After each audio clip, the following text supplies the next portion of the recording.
Hey up, ghosties. Hi, chatters. Oh, the voice crack. Good start. All right.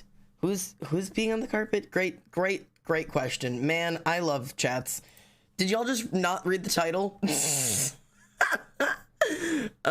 Will, thank you for redeeming first. Addison, I'm not sure if you meant to redeem join the SMP.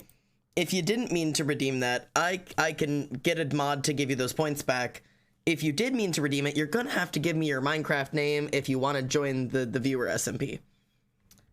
So yeah, probably do that. Anyways, Tech, hello. How are you doing today? Scary Games, hey, welcome in, mate. Wicked, thank you for the reminder. I did do it as soon as you sent it. Inky, hi. Don't piss on the carpet. Bet. Yeah, all right. Hi, Marie. How are you? Marie, it's really good to see you. I feel like I never see you in chat. I know life has been busy for you, but good to see you. How are you? It's been a little while. River, hello, River. How are you? Hope you're vibing. Xander told all my friends about the soldier code. Oh my god, yes. Please share the names. Or not the names, but share the information. Truth, me missing last stream, but what's your Enneagram? I will share. Oh my god, I'll talk about it again. Don't you start me. Don't you start me. First time in a while I've been able to join stream. Hello. How are you, Vericator? Hope you're vibing. Hey, Crumpsh. How you crumption? Maria's here? Yeah. Didn't mean to redeem it, but it doesn't say for me that I redeemed it. Okay. Hello, everybody. My name is Almost Sander, and I'm not wearing a fucking crown. God, I'm frazzled today. Oh, it's the lore music. Meh. Listen. I don't want to talk about it. It didn't happen. Lore music, get the fuck out of here. Go away. Not the fucking pirate song. All right. I'm so sick of this playlist. I gotta get a new playlist. It's time to get a new playlist one of these days. You know what? What if I play one of those fucking Xander playlist? We can play one of these. I used to play Karma's all the time, didn't I? Let's go play Karma's playlist. Let's see what happens. I don't know. We'll see how this goes. I'm bored of my music. My music bores me. I'm bored. There's gotta be something better out there. All right, anyways, how are we? I was just watching Pokemon. You look nice today. Thank you. I feel like ass. Oh, God. Yeah, that's the first thing I thought when you weren't wearing a crown. Now you are, though. I am. You look tired, King. I just woke up from a nap. There's a pile of stuffed animals there that I've been living. Okay, my bed looks really good from this angle, right? Because I make sure that you guys can just see this much of my bed, right? Okay? But you want to know how you can tell I've been exhausted and that I've been just passing out in a pile of stuffed animals and you know, maybe not in the best place. That is just a nest. That is just a whole nest. But you don't need to see that. It's not real and it doesn't exist, and my bed nest doesn't need to be discussed. Dream us beat music or some shit? Yeah, no, we'll listen to this playlist. This playlist vibes. But yeah, no, I'm a little tired. I just woke up from a nap on accident. I did that thing again where I eat dinner and then I passed out, and then Rumi woke me up to help with the rabbit. The rabbit situation didn't work, and I passed back the fuck out and then came back. Bro's never been more depressed than me. I'm not even depressed. I'm just tired. I'm just genuinely tired. I just rated my snacks for my brother. Vibes. I do that, but after school instead of dinner. Yeah, no, I come home and I put food in me immediately and then I die. Rabbit? Yeah, Rumi owns a rabbit. We have two pets in the house. It's the rabbit, which is Pickle, and the cat, which is Apollo. And before last week, I also had a mouse, Wilbur, but Wilbur is no longer with us. Life in a nutshell, yeah. Pickle and Apollo, yeah. Our two boys that are left. Two boys left in the household. But yeah, no, it's been a whole thing. Do you guys want to know a secret that I keep from you? Do you guys want to know a secret? I keep secrets from you. Do you want to know what my secret is? Because I think most of you might judge me. I think you might judge me for my secret. You know this coffee? There's something about this coffee that I've been lying to you about. Maybe not necessarily lying. I never told you the thing. And it's not like I told you a lie. There's just a secret hidden within this coffee that I don't tell you about. This is soup. Hello, soup.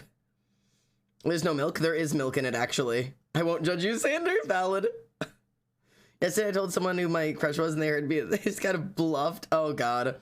Hot cocoa? There is hot cocoa in it, but that's not a secret. That's always been obvious. I always put hot cocoa in my coffee. That's why it's the color that it is. Otherwise it would be much lighter. Is there ranch in your coffee? No. Is there Bailey's in it? That would be way funnier, Tech. That would make all of my streams make significantly more sense. That would make everything about this channel make significantly more sense. That's not the answer. There's no coffee? There is coffee. You can't see it. If I tip it any farther, you won't be able to. Oh, there it is. You can see it. I'm gonna like accidentally pour coffee on my fucking keyboard. You can see it. Is there just coffee beans? No, no, no. You want to know what it is? It's a fucking fork. My spoon that I stir with is a fork.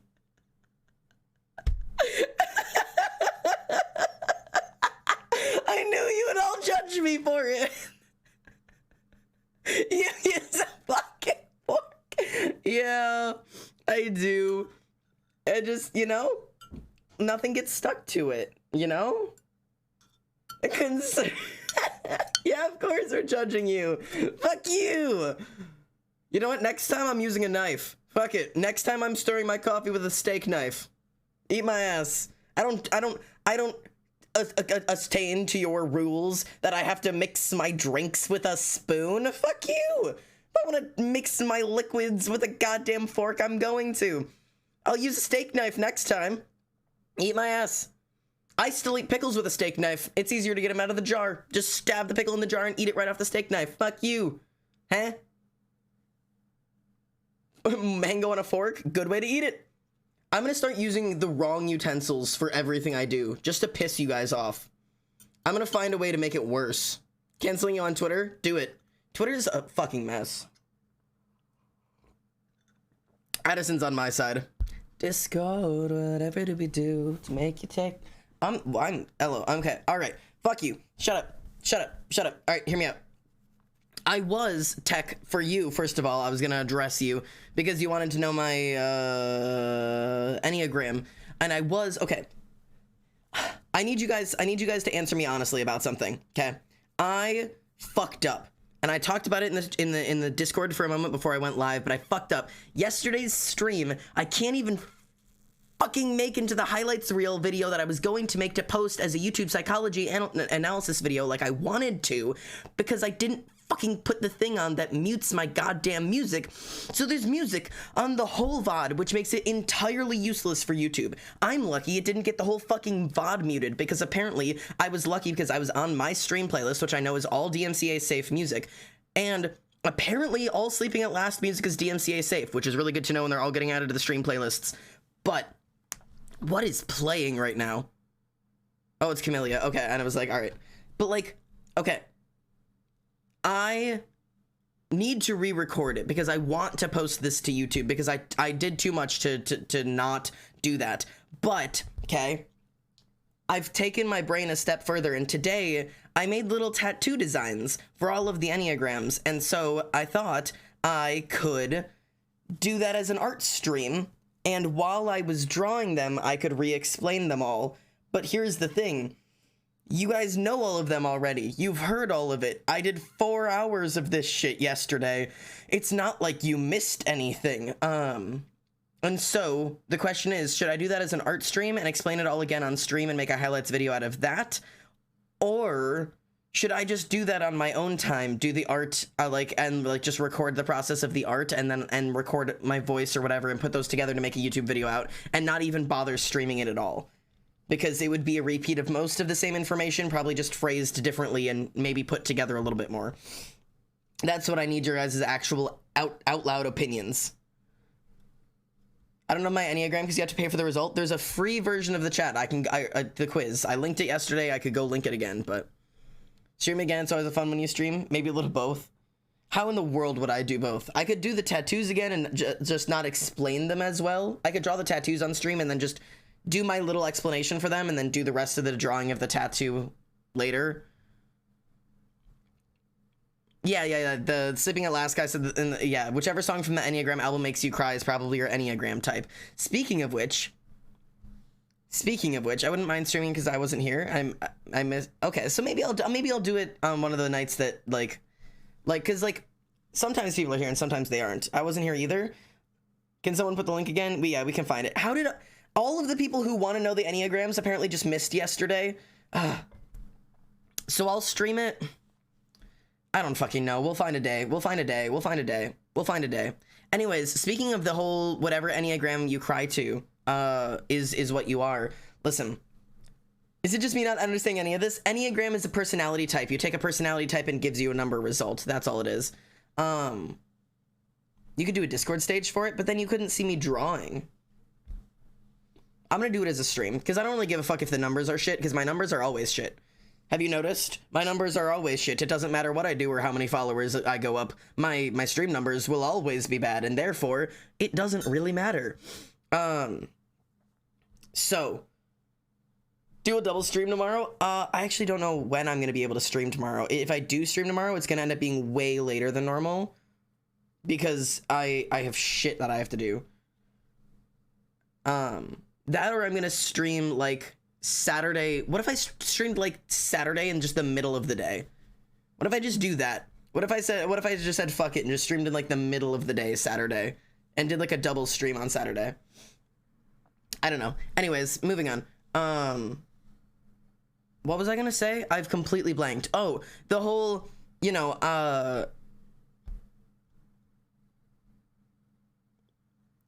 Tech, shut the fuck up. Tech, lower your fucking voice right now, I swear to God. See, okay, as of yesterday, right? Yesterday, I said that I was a 247, which is what I thought I have been. I took my test, I got my numbers, 247. I went over all of the answers, I talked about every single one of my concepts, I laid them all out, 247. I started making my designs for the tattoos today, and I went 279, and then I listened to the entire album on the drive home from work today, and 2 was like, it doesn't make me emotional, but it's a really good song. 7 was like, oh, that really gets me, like, feeling some things in me. And 9, I cried. I haven't cried to the Enneagrams in a while. 3 and 9 still make me cry. I'm not a 3 anymore. I'm past that. I've moved on. I'm not a 3 anymore, I say, having just cried to the 3 song yesterday. And I swear, I'm not a 9, I say, crying quietly. Anyways, I don't want to talk about it. What are we talking about? Enneagrams, their personality types. Do we just want to do that today? I was going to play Minecraft. Because I haven't played Minecraft in forever, and I really just kind of wanted to. But do we just want to give in and just talk about Enneagrams again? Because I feel like I've fucked up. I'd be down for both. 3 is the magic number. Yeah. Brain hurts now. Yes, please.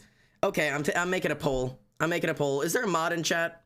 Somebody make mods. Throw a chat. Minecraft or personality types in art.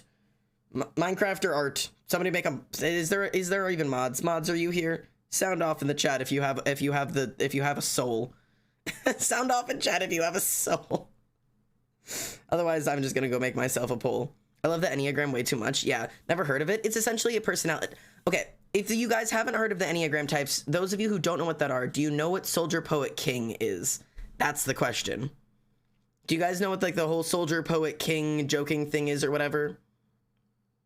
What was I doing? Where is my...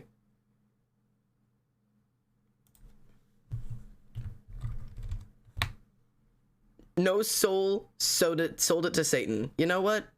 Me too. Question. Do? Question mark? Response. Minecraft. Draw personality tattoos. Okay. Have a poll. There you go, chat. Make your decisions heard. I'm a poet, rolls eyes. Brain empty? Yeah. Yes, who doesn't know the Soldier Poet King? Okay, right. It's like a personality thing. Yes, based on the song and the quiz. Yes, yes, yes, yes. Totally valid. Yeah, Enneagram Institute website is the best description vault. Tech. When I'm telling you, I've read every single one of those, front, back, forwards, backwards. I know the song's lyrics by heart. I wrote all of them down. You have no idea how deeply I know these. I've been hyperfixating on them for weeks, okay? Tech, I'm with you. I already am here. I'm on your level. Trust me, and I'm about to break your brain because I will take you a step further than anything you've contemplated. You guys really want to talk about this again and do art? Jump into my DMs, I'll rant back and forth with you. Tech, do it right here, right now with me. Fuck it. Over 75% of you guys want to fucking draw and do tattoos like this again. Fuck it. I'm doing it. I'm giving in because this is what I wanted to do. I was just like, nah, chat will be so bored. Chat wouldn't want to do this again. Chat just did this yesterday. And I forget all of you fuckers are just as autistic as I am. Fuck it. We're doing it. All right. Hang on. Personality tattoos, and I'm gonna change this to art, and I'm gonna go get my fucking everything set up for that. Fuck you guys. Fuck you. All of you autistic motherfuckers. We're gonna go fucking do that. I'm not autistic, I swear. I'm lumping you in with us. I joked. I missed yesterday. All right, I'm so ready for this. I'm ready to do this again. I can't believe you guys want this from me. I'm so excited. Do you know how excited I am? Oh god, I have to get so much stuff pulled up. Oh god, I have to move my keyboard, my tablet. I have to go grab my sketches that I had for this. Oh man, I'm excited to talk about all of this. Okay, here we go. Oh my god.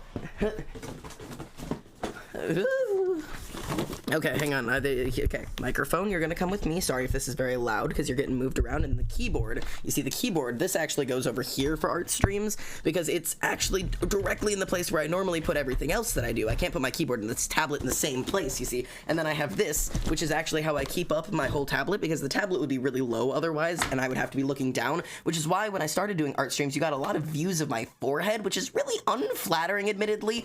So, okay.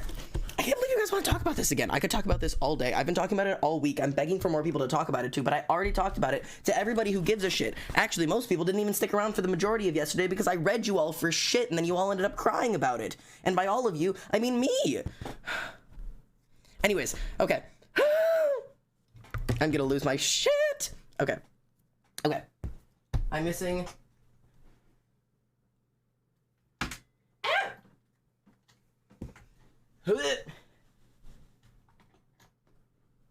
Ow! I'm fine. Xander, your psychoanalysis of chat yesterday kept me awake at night. Well, I'm doing it again, motherfucker. Okay. Okay. And guess what? I'm using this as the YouTube video. Are you Soldier Pro King? I'll explain to you in just a moment. How is my crown supposed to do? Okay, so here's the thing, right? Yesterday was supposed to be a YouTube video, and I fucked it up, okay? I fucked it up because I'm big dumb stupid. I'm a big dumb stupid who fucking messed up my audio, and therefore I didn't get to do it, and so I'm going to treat today's as if it was yesterday's, and this is my redo chance. You guys are giving me a redo chance, and it's gonna be even better, because instead of just talking to a camera, I'm gonna be drawing, and I'm so excited. Where did I put this? Okay, this has this in it, because this is what I had at work, and this is, oh! When I was at work, I got bored, and so I have this little notebook where I do, like, drawings and stuff, and, like, I've been working on, like, you know, hands and I don't know, my lore character and just, like, I don't know, little dudes. I've been drawing little dudes, but I was also working on tattoo concepts for all of the different things that I was doing yesterday because somebody mentioned the idea of getting a tattoo of these lyrics, and so I made tattoos out of the lyrics. Hands? Anyways.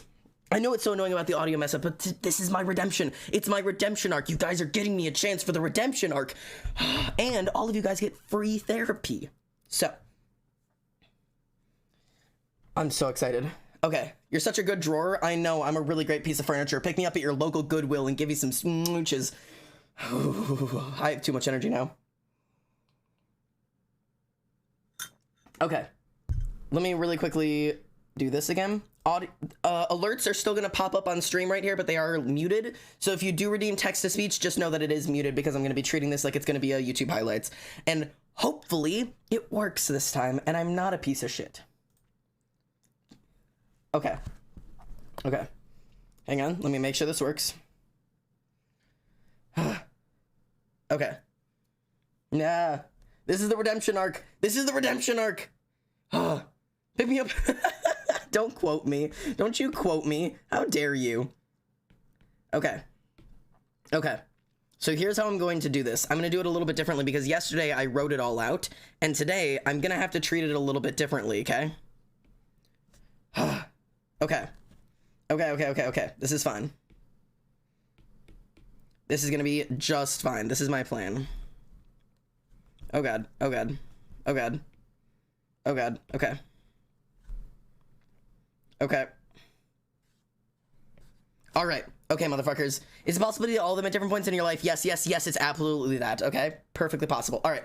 How do I do YouTube intros? How did I do this yesterday? Okay. I'm gonna do my best for this. First of all, everybody can say hi to YouTube again this time because guess what? Now we're doing it again, motherfuckers. Hi, YouTube. Hello. All right. Everybody's been talking about Soldier Poet King as if it is the way to understand the personality of somebody, but I took it 400 steps too far and hyperfixated on 4 days, and I have now categorized them in the most autistic way possible, as in I'm about to tell you which version of Soldier Poet King you are, which Enneagram type it relates to, and read you for shit, and probably send you to therapy, admittedly. I did that to most of my chat, and also myself. I've cried over this several times now. Anyways, hello YouTube, let's give this a shot. Try number 2. All right, motherfuckers. I'm about to read you for absolute shit. Like I just said, I have categorized these in the most physically autistic way possible. I wrote out lyrics and all of the individualized things and also designed tattoos for all of them. So this is the game we're playing today, motherfuckers. And I'm gonna take everything a step further than you ever wanted me to take them. You had thoughts, you had desires, you had emotions. I'm about to step on them all, all right? Understood? Cool, okay. So, for all of you guys who have no idea exactly what I'm talking about, let me give you an actual rundown on the 2 things I just said. Soldier, Poet, King, and Enneagrams, all right? Don't mess with the audio again. I'm doing my... I have the app open. Everything looks like it's fine.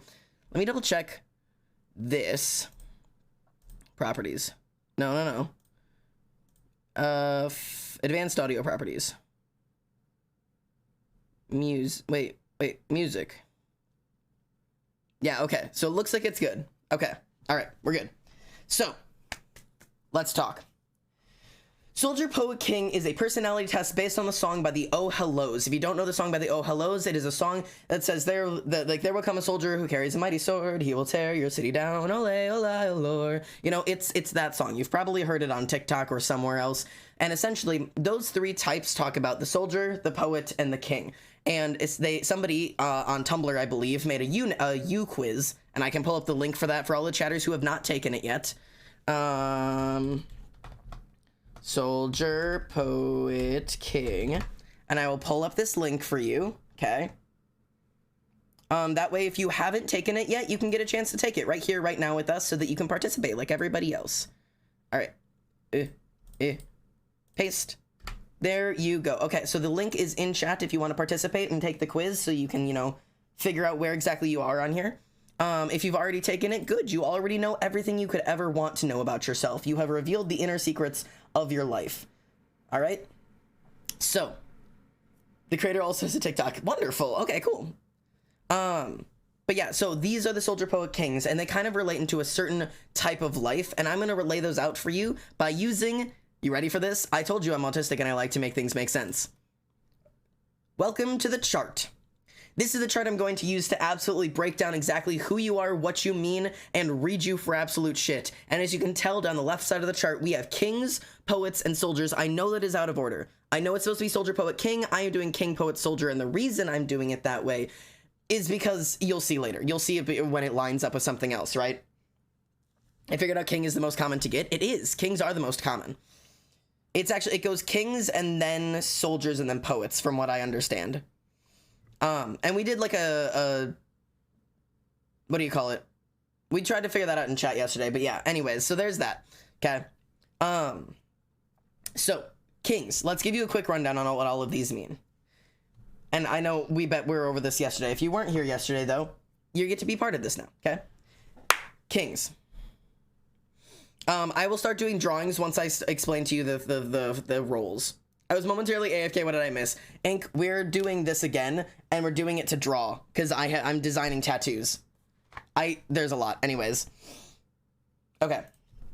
Kings, natural born leaders. These people are absolutely determined by being able to see the good and the bad in the world, okay? See, these are people who see the good and they see the bad, and when they see that bad, they see the overwhelmingness that was bad. They see all of the desperation and horrid and longing and loss that is in the world, and all of the things that have gone wrong with it, and they were able to see that change needs to be made.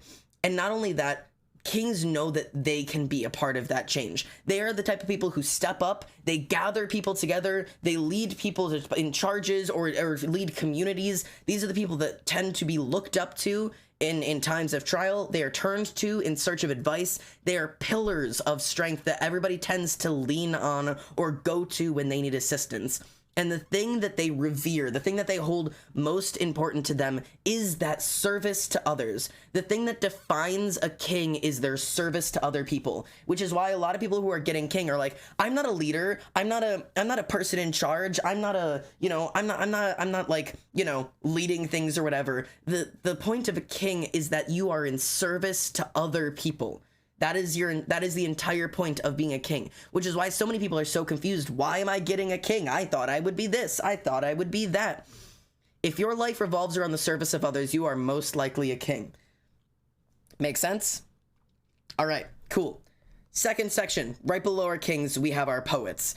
For some reason, this seems to be the one that everybody wants to be, okay? The poets are the thing that everybody is absolutely, dying to be, right? Okay?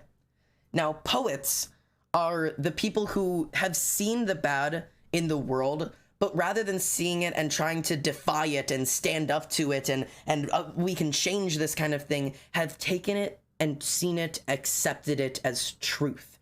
That is the role of poets. And they see beauty in truth.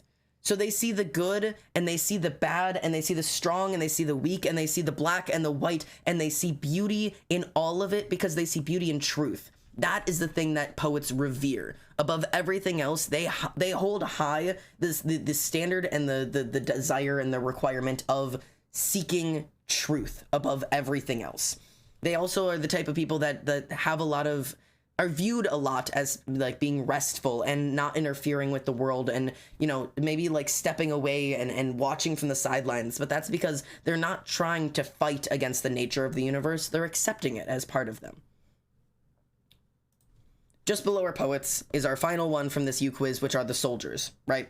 Soldiers they're not quite the kings, right? Soldiers aren't the kings. They're not seeing the bad and running to fight it. And they're not the poets. They're not, sitting back and seeking and observing the truth. Soldiers are always on the move, always desperately fighting for something. They are the first ones on their feet. And it doesn't matter what that cause could possibly be. They are the type of people who will go for any cause that is placed in front of them, whether that means saving the world or saving themselves, whether that means, fighting for balance in the universe or just fighting for peace and happiness. Whatever it is, they are always running and moving and fighting for something. But not like the kings. They're not usually championing these causes. They're not the ones stepping forth as the leaders of this pack. They're usually just further back, quietly fighting in the lines. They're more happy to follow orders than to give them, happier to fall in line with everybody else and fight for their cause as less of a, I have to make my mark and more of, this is my duty. This is what I have to do. And the thing that they revere, the thing that they hold above everything else is strength. So tag yourself in chat, soldier, poet, king. Which one are you? Looking at, from hearing just those three concepts, are you a soldier, a poet, or a king? I did the test. I'm a king. All right. I'm lurking and taking notes. I'm so excited, Tech. You better be arguing on these. I can't wait to hear all of your things. I've gotten soldier and poet. Okay. Poet, def, soldier, king, soldier, poet. Yes, poet, and I got king. Interesting. King. Oh, good. All right. The soldier who wants to be the poet. Now, here's where we can get interesting. I'm writing a whole list. I'm so glad. Okay. So, Antirio, of course you were given king. You live your life in service of other people. All right. So, now, that is where most people tend to take the quiz and stop. right? Most people take that quiz and go, oh, I guess I'm a soldier, guess I'm a poet, guess I'm a king, but I'm a king and I wanted to be a poet, or I'm a poet and I wanted to be a soldier, right? Because these three things on the left are what you are, right? That is how you are acting, that is how you are living, that is your current point in life. But there is a second dimension to this that everyone is ignoring, and it is what you were meant to be, what you were born to be, the thing that you were supposed to be. Those who were born to be kings, born to be poets, and born to be soldiers. That is the dimension that people are missing. The left is what the world has made us, and the top is what we were supposed to be, meant to be, want to be deep down in our soul. That is what we're striving for. And that's what gives us 9 answers, not 3. People are not separable into 3 lower levels. There is 9 levels. And by breaking that up, you can start to see how people really are. And there's a second dimension to that, right? Because just behind that level, if we can play my little game, there is a different type of personality test that some people know of and some people don't. And if you haven't heard of it, that is okay. And the type of personality test is called an Enneagram. Enneagrams are sorted into, surprise, surprise, you guessed it, 9 personality types. And I have found that by laying the chart out this way, king, poet, soldier, born to be king, born to be poet, born to be soldier, you end up perfectly with the 9 Enneagram types broken down in order. This is how you can define people. All people fall into 1, 2, or 3 of these categories, and they line up perfectly. I thought I was losing my mind when I did this at first, because I noticed kings born to be kings in the type 1s, and then suddenly I listened to type 2s, and then 3s, and realized it was a perfect correlation. And the further I went, the more I realized, holy shit, these line up 1 for 1. These are literal perfect representations. And I cannot wait to lay this all out for you. And now I also have tattoo designs I'll be doing for them while I'm talking, which will give you guys more time to ask questions about them. So the things you'll need to know about the Enneagram tests is that I'm also relating to them using a specific album called Atlas Enneagrams. I can pull it up for you real quick so you can see exactly what I'm showing you. Okay, really quickly. Beep.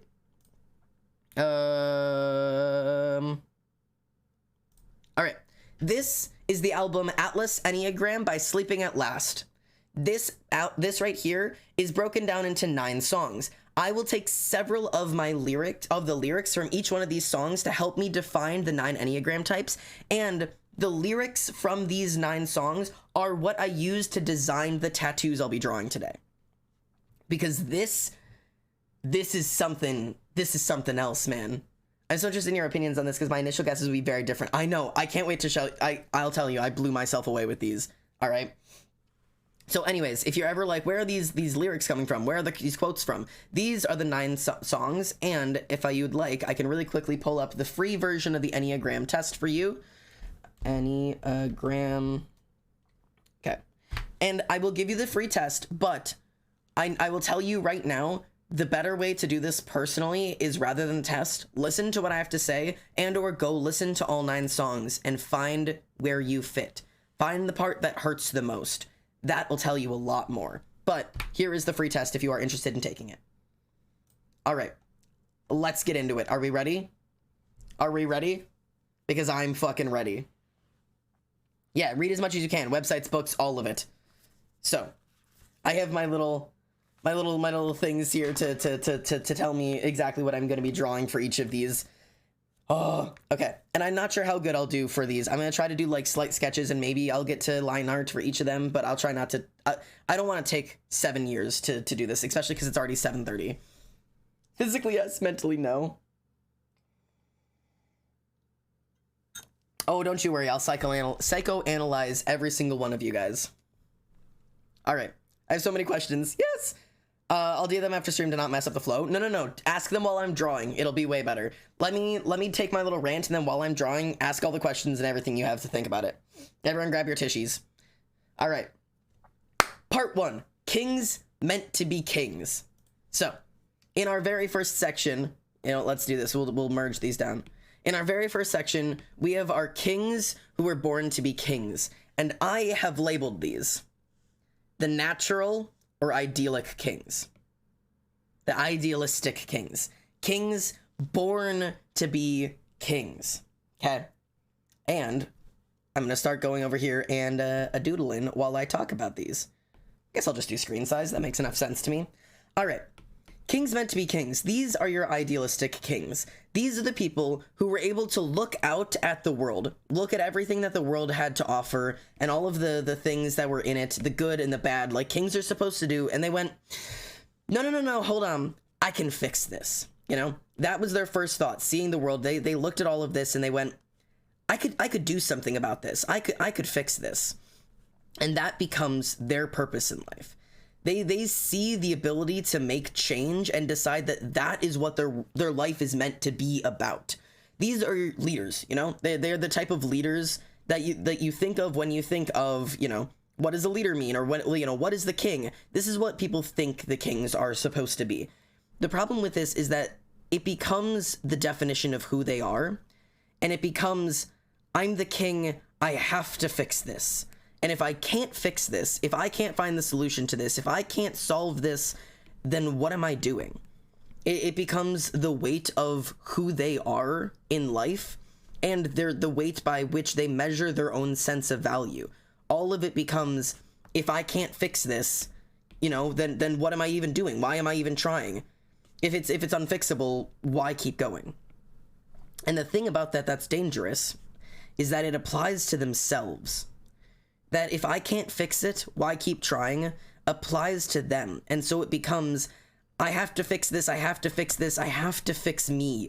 I have to fix myself. I have to, if I can't fix me, what's the point? That becomes where it starts being dangerous. And that level of, there is bad in me, I can see it, but also, who else is going to fix it if not myself? And their fear, right, is being evil and corrupted. Each one of these have a base fear and a base desire. The base fear for these is being evil or being corrupted in some way.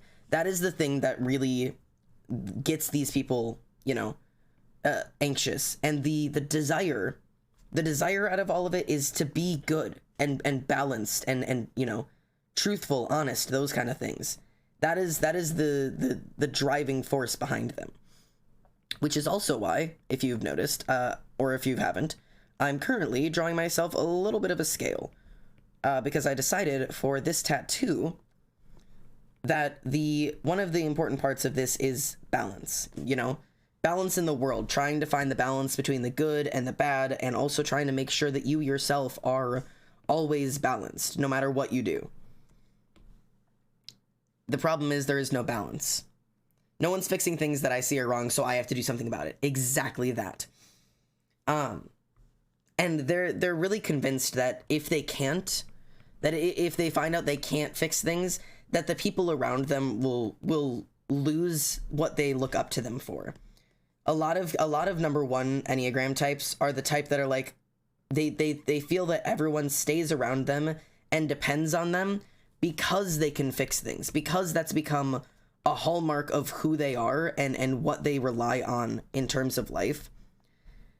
And it's a lot of weight on themselves to try and go, no matter how bad it is, like, don't worry. Like, I know the world's not perfect and nothing's going to be perfect, but I can fix this.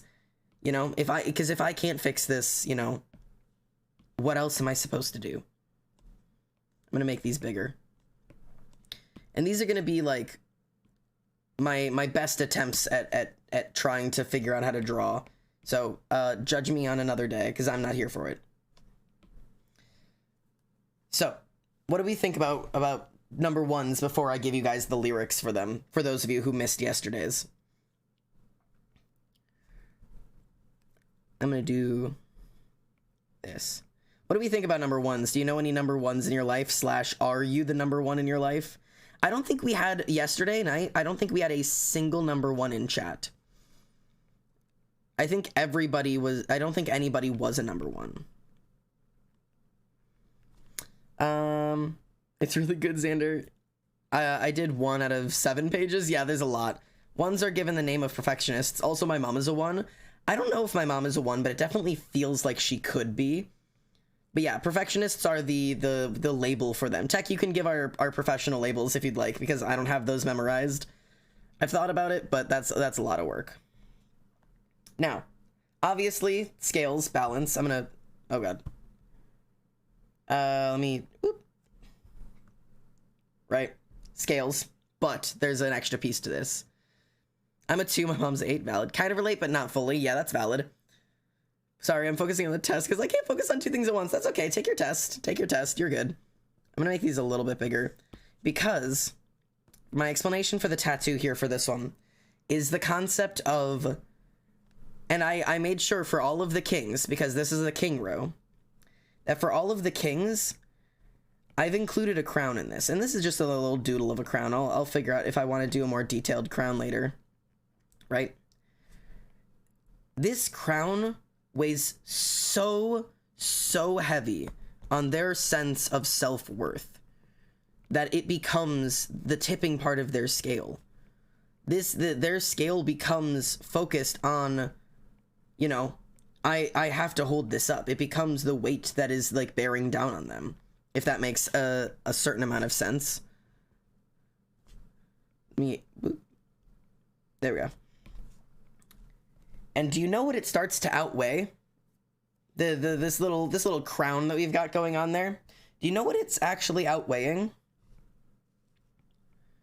Because at the end of the day, the thing that gets pushed aside when you know you're fighting for all of this and trying to outweigh this or wear this crown and trying to hold on to it and trying to live up to it, and you know, drawing things too smallly in your little scale baskets because you don't know how to draw large. It's their heart, man. And that's what I decided to make this little tattoo out of, because your heart is you. This like love and yourself and all like the things that are important to you and all of those things. That's what becomes, you know, forgotten in the background of everything in your life, because there's too much weight on it. It's the perfectionist, and it starts to say that you know, ability, that crown, means more to you than you. And it starts to lift that heart out of the bounds. But also, by having the heart above the crown on the scale, the concept in my head, at least, is that the crown will always be heavier, but the heart will always be more important, right? Because there's healthy and unhealthy versions to all of these Enneagrams. And the healthy version of this Enneagram is, you know, people who really do make good change in the world, people who are strong and make changes and fight for things, right? Those kind of people are type 1s. They're natural born leaders, and they really do make differences. These are teachers, doctors, nurses, people who really go out there and want to make differences in the world. And I'm not going to write these super nicely because my handwriting is really bad, but I will actually script them out when I ink these. Here's the lyrics.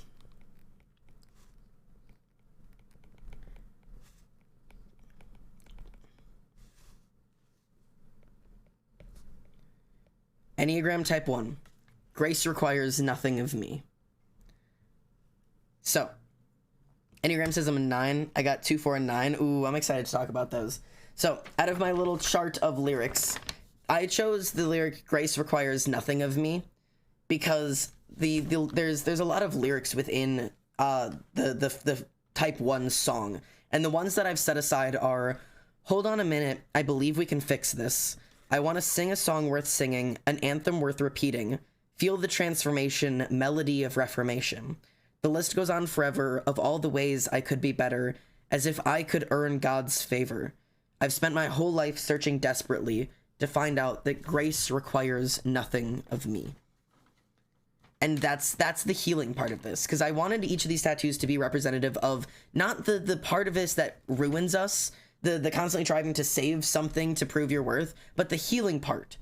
And for that, for type 1s, that's learning that grace and forgiveness and being worthy of love requires nothing of you.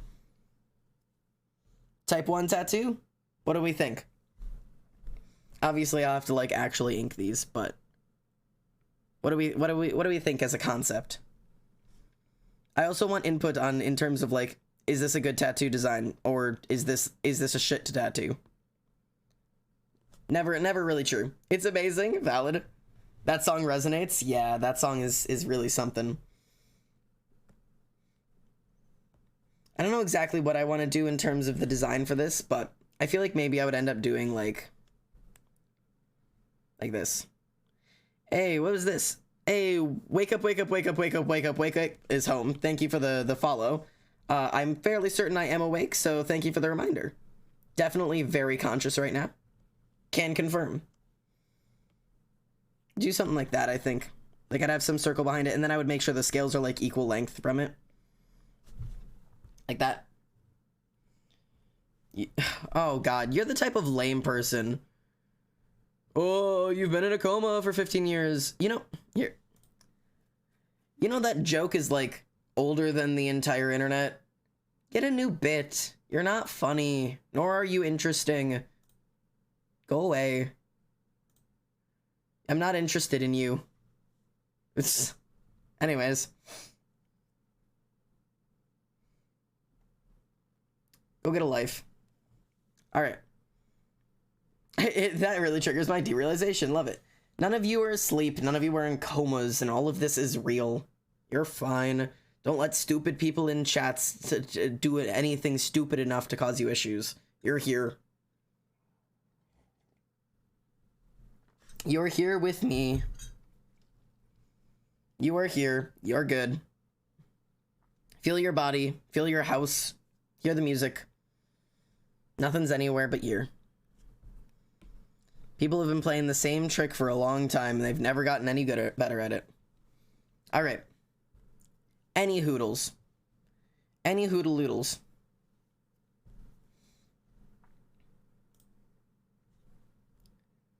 Alright. Born to be kings, type 1s. I don't know what the results means. Me sipping my hot cocoa after typing a whole paragraph. Same. Alright. Oh wait, you typed a whole paragraph. Is it up here somewhere that I miss it? I don't believe I did.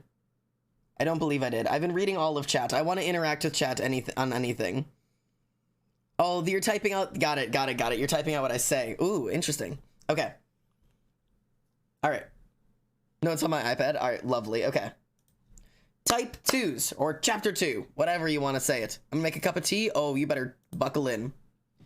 Kings born to be poets. For any of my kings in chat who ended up getting the king on the test, but you were like, no, I wanted to be a poet. I thought I was gonna be a poet, but for some reason I got fucking king. Why the hell did I get king when I wanted to be a poet? I've got some news for you. No, it's me. Yeah, be ready to be called out over here. Type 2. The reluctant and caring kings. The kings who did not want to be kings. They were they that reluctantly took up that crown. This one hurts a little bit, right? You know, I think because we're gonna just do these all on one layer, we're gonna do this. Page assist. All right, new page. All right, type 2s. You wanted to be a poet, but you ended up a king? Here's the reality. You were supposed to be a poet. That's the thing. Type 2s are the ones who were supposed to be poets. Born to be poets. The ones who, you know, that was who they were supposed to be. They see beauty and truth and love in the world, and all they want is the soft, beautiful joy that is around them. But at the end of the day, they had to pick that crown up because they didn't receive the love that they were seeing in the world. They could see it, they saw it, they noticed it, but they couldn't accept it. Whether it's because no one was willing to give it, or because they weren't willing to accept it for themselves, regardless of which direction it was, these number 2s weren't able to receive the love that they were seeing. They could see it was out there, they could see that it existed, but it wasn't ever for them.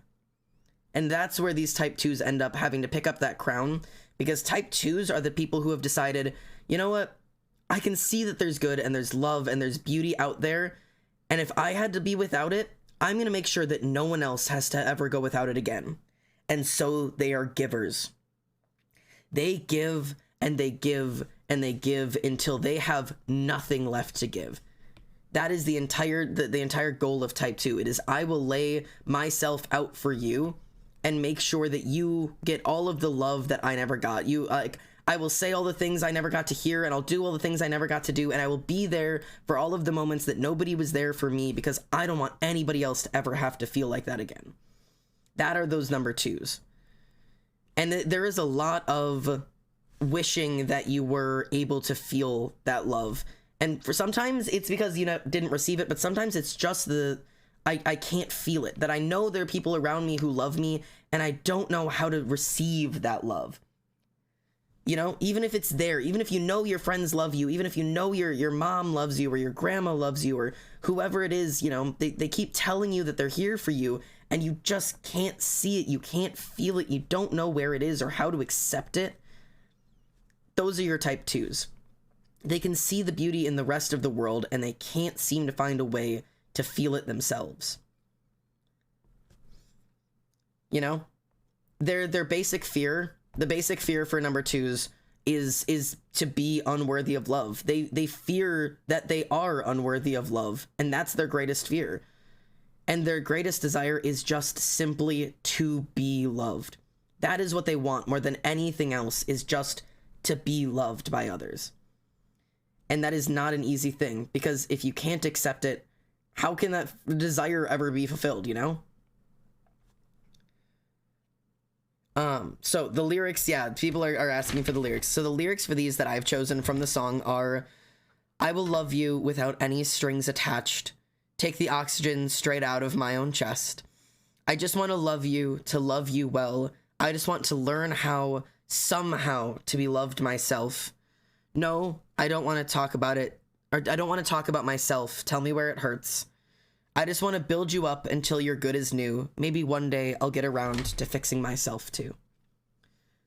It's the whole concept of, maybe if I love other people enough, I'll start to feel that love back, you know?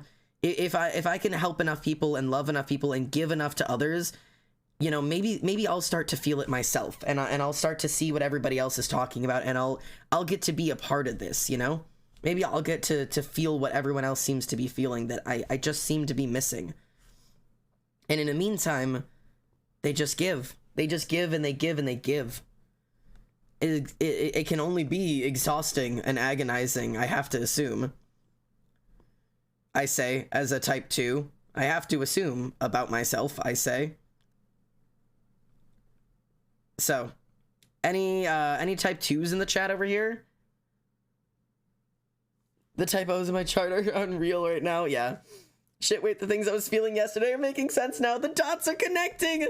People make quizzes so much emotion while I make one about baby girl looking fictional men. Hey, we need those. We need our baby girl looking fictional men. It's a very important thing to have. Oh god, I can't do the opposite sides of hearts. Oh god. Wait. Hang on, I can do this. Alright.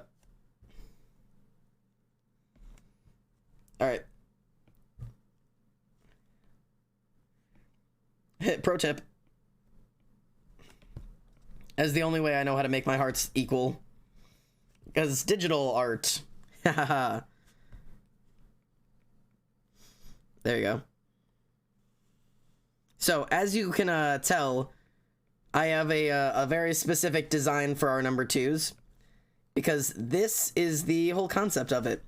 I will give and give and give, even if it ruins me, even if it absolutely takes me apart, because I don't know how else to feel love. I don't know how else to receive and give and be a part of this, you know?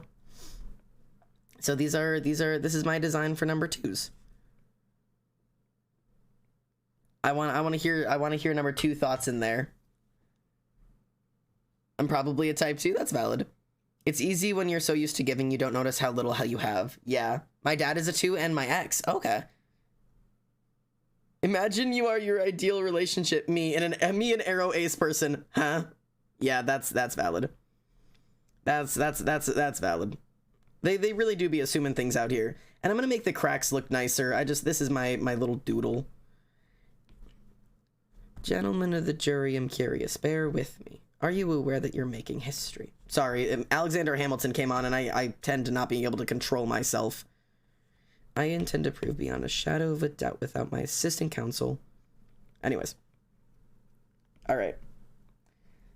And then, Xander, can I draw this too? Yeah, I want to save the tattoo designs and be the person to post them.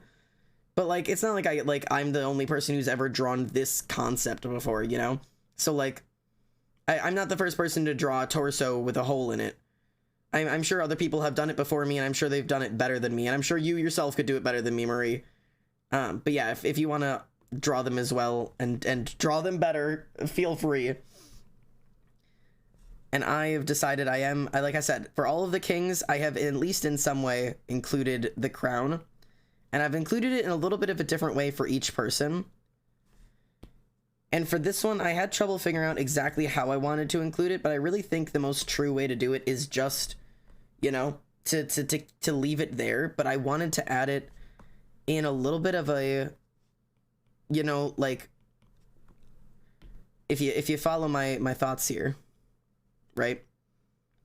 You know, I wanted to start adding that kind of deterioration to it. Kind of like it was crumbling like the statue. If that makes sense. What do you think? Is it too much? Is it too much to kind of be like, ah, yeah, no, it's crumbling like the statue is kind of thing? What do we think? Oh god, I really do draw small. What do we think? Type 2 of what? Enneagrams. What do we think, chatters? And for the quote I've decided for this one, love it. Do we like it? It is actually, it's a quote from the song, but it's not one of the quotes I read off. I'm gonna... I hate writing.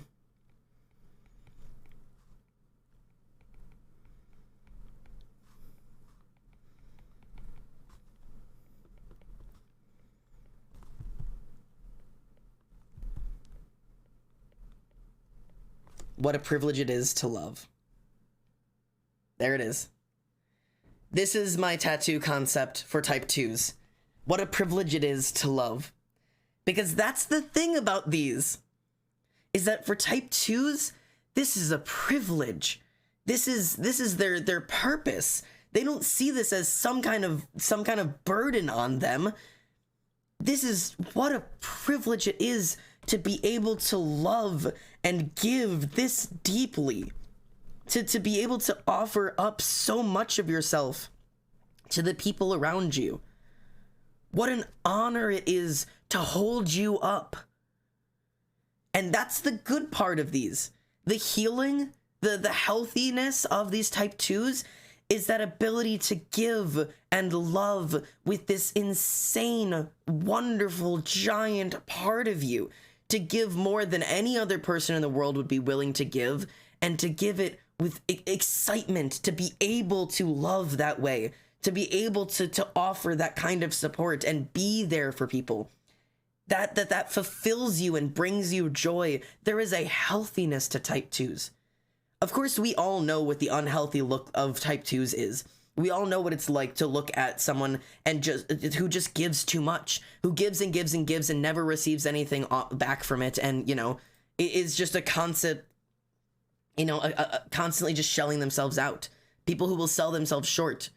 People who will give their breath, you know, tear apart their hearts. No, I don't want to talk about me. Let's talk about you. No, I'm fine. But what about you? What can I give you? What can I do for you?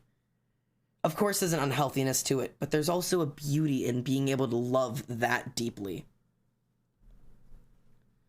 So, for any type 2s out there who are scared of their, that this giant hole in their heart is killing them, you know? Xander, it's 18 pages, I'm not reading all of it. You don't have to read all of it, friend. For the type 2s who are afraid that this giant hole in their heart is going to kill them, just know that it can also be your greatest asset. That this can hold power, you know? That this can change people's lives, people's worlds. So those are our first two kings. That grace requires nothing of me for type 1s, and what a privilege it is to love for our type 2s. All right. Alexander. All right, let's switch to my face really quickly.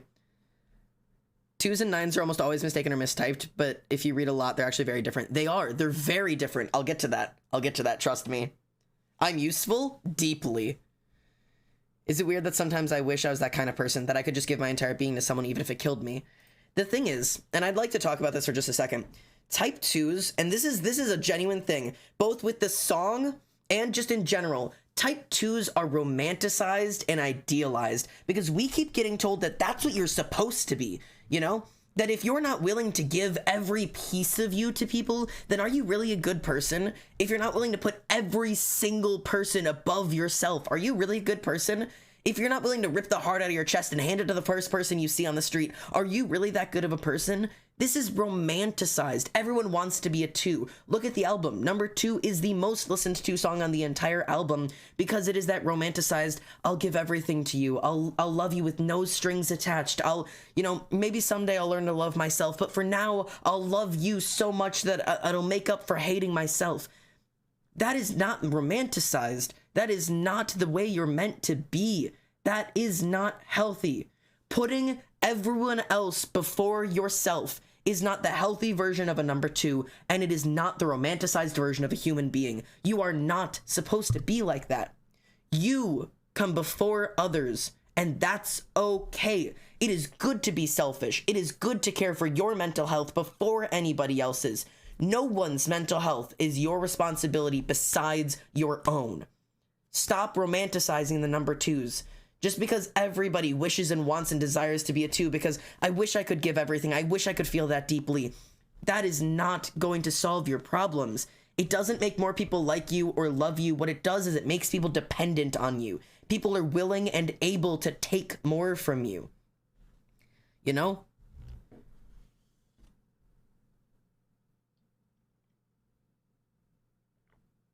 Really outing myself out here. No, I read you, Oblivion.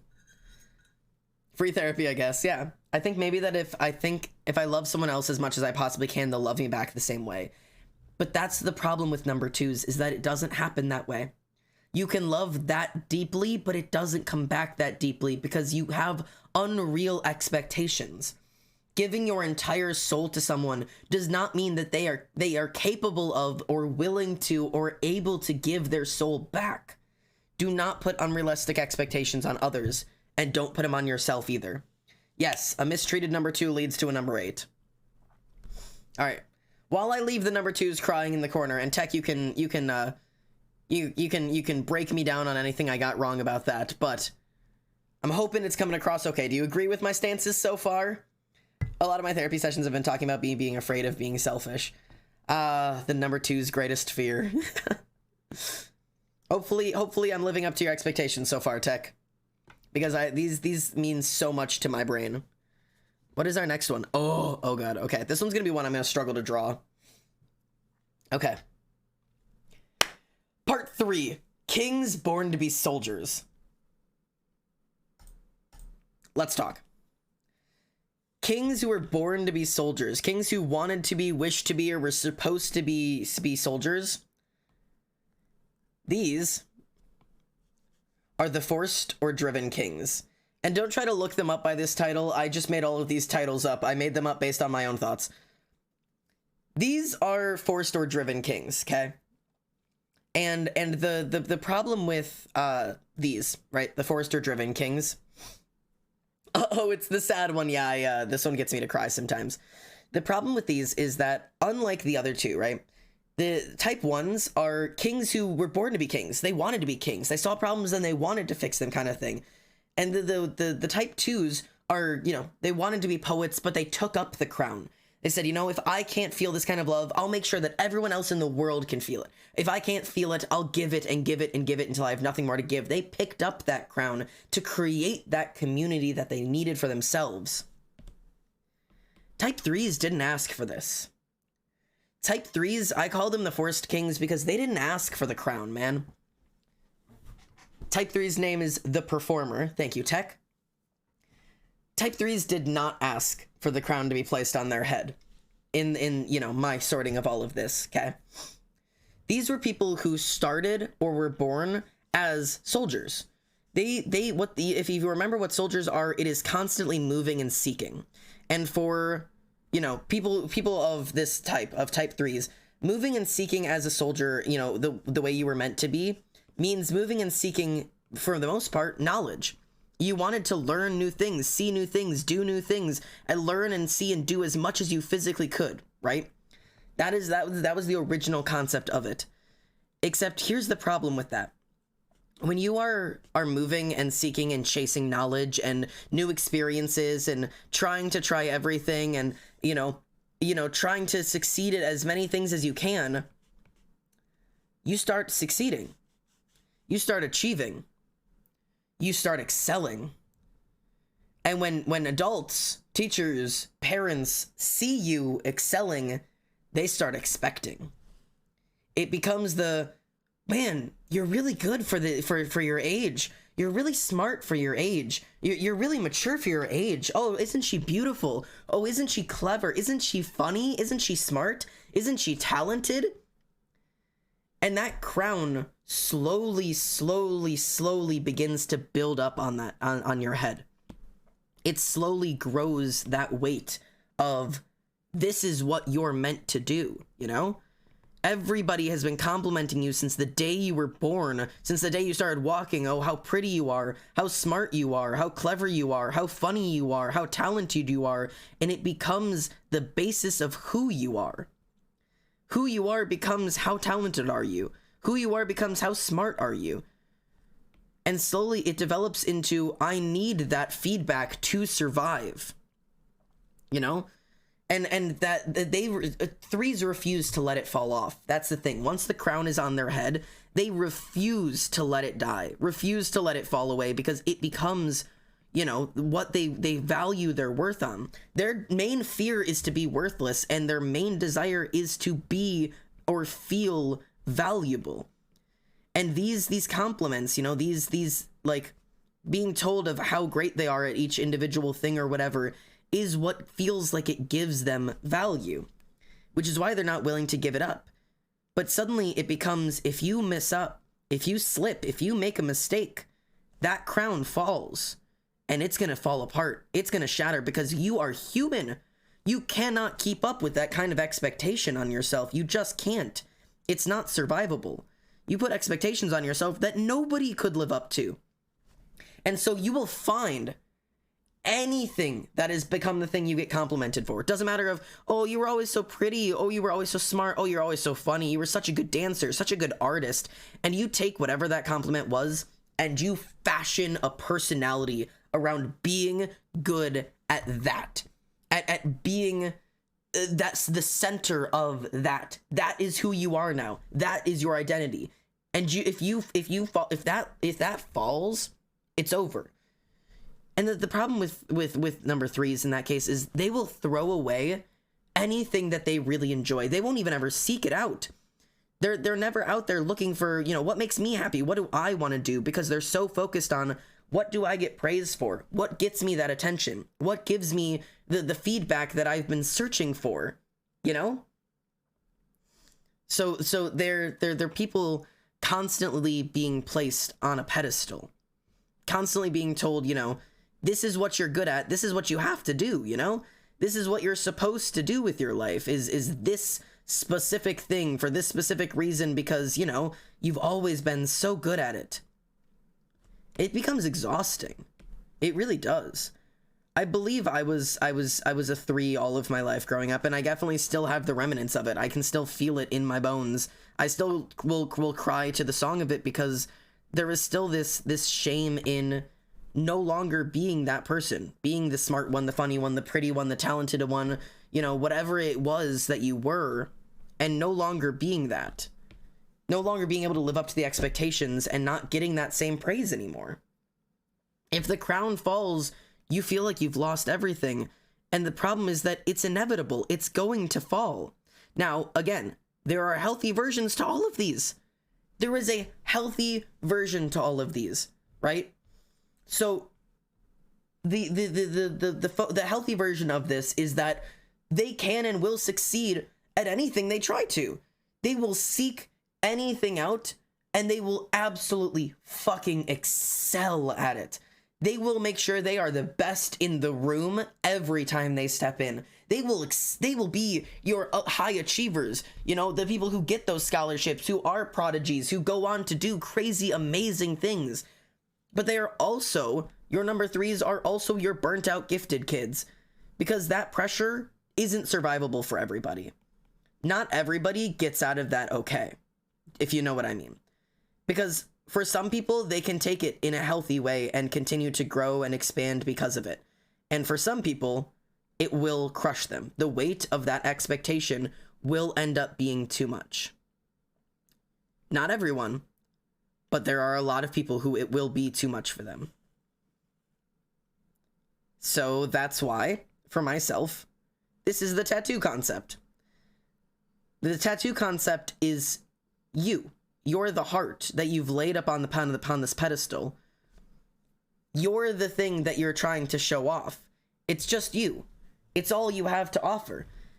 Even when everything else fails, if you are no longer pretty, no longer talented, no longer the skinniest friend, no longer the fastest runner, no longer the best dancer or the best artist, if you're no longer, you know, the smartest kid, the valedictorian, whatever thing you used to get all of that praise for, if that falls away, if the crown finally slips, all you have left to offer is yourself.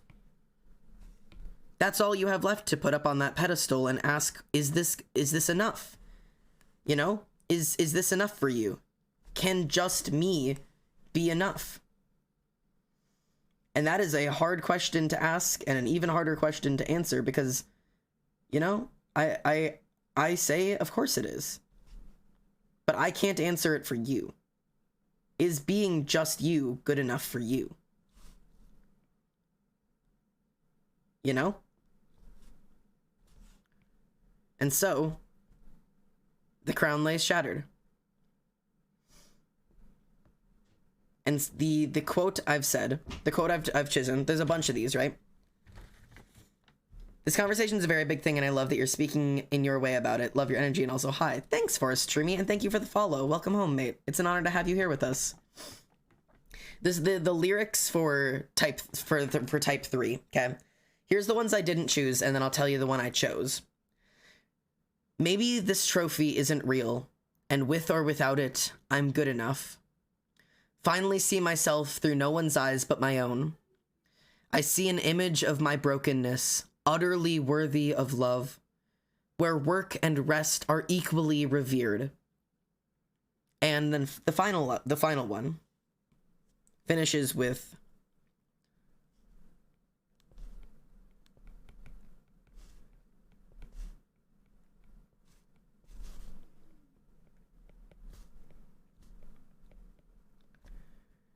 the final quote of the song is, I will leave my greatest failures on display with an asterisk, worthy of love anyway. That's why I chose this one. Because the lyric is, I will leave my greatest failures on display with an asterisk, worthy of love anyway. That when the crown shatters and the things that you were supposed to be good at are no longer your calling card, you have to leave yourself up there. If you want to call yourself your greatest failure, leave that up on the wall, leave that on display, and label it worthy of love anyway, even if it is your greatest failure.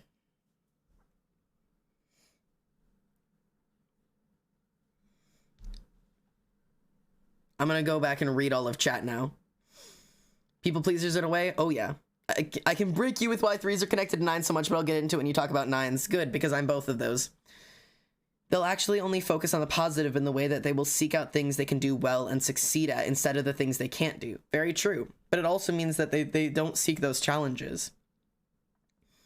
When you talk about this, one thing that comes into my head is a TikTok saying, ooh, I'm mentally ill. Yeah, that's true.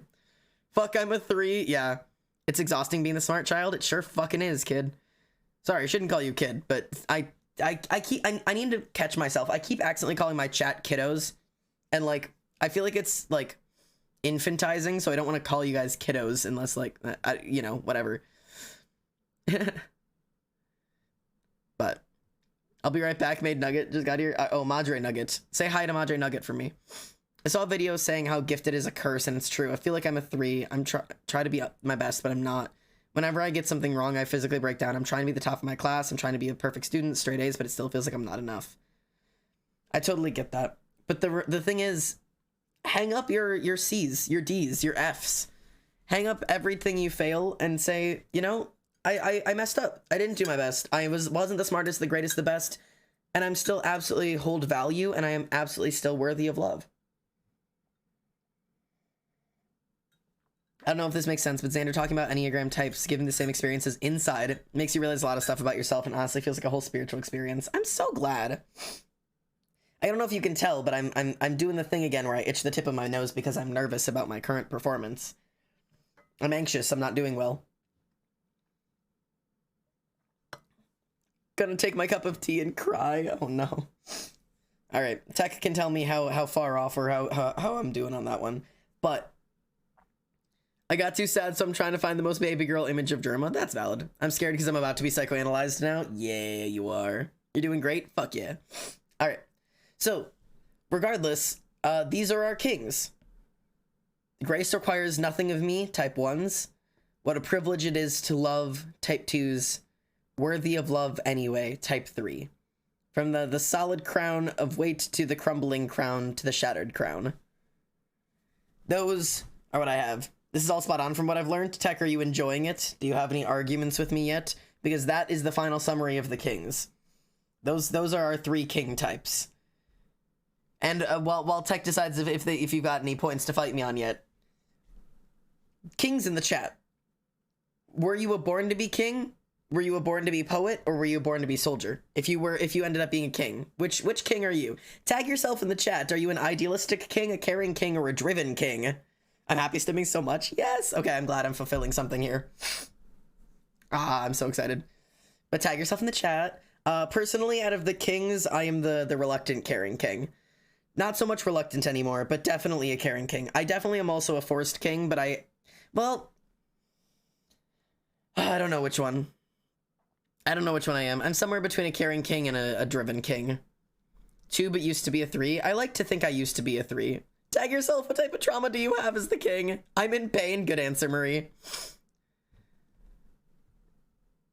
I'm a king born to be a poet. Yeah. Oh. I was a king, but I'm a 4. I'm poet born to be a king. So did I become a king? Yeah. It sure seems like it then. Yeah.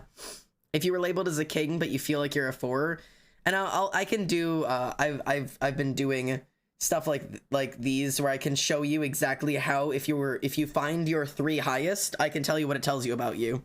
I was doing a lot of those yesterday. All right. Are we ready?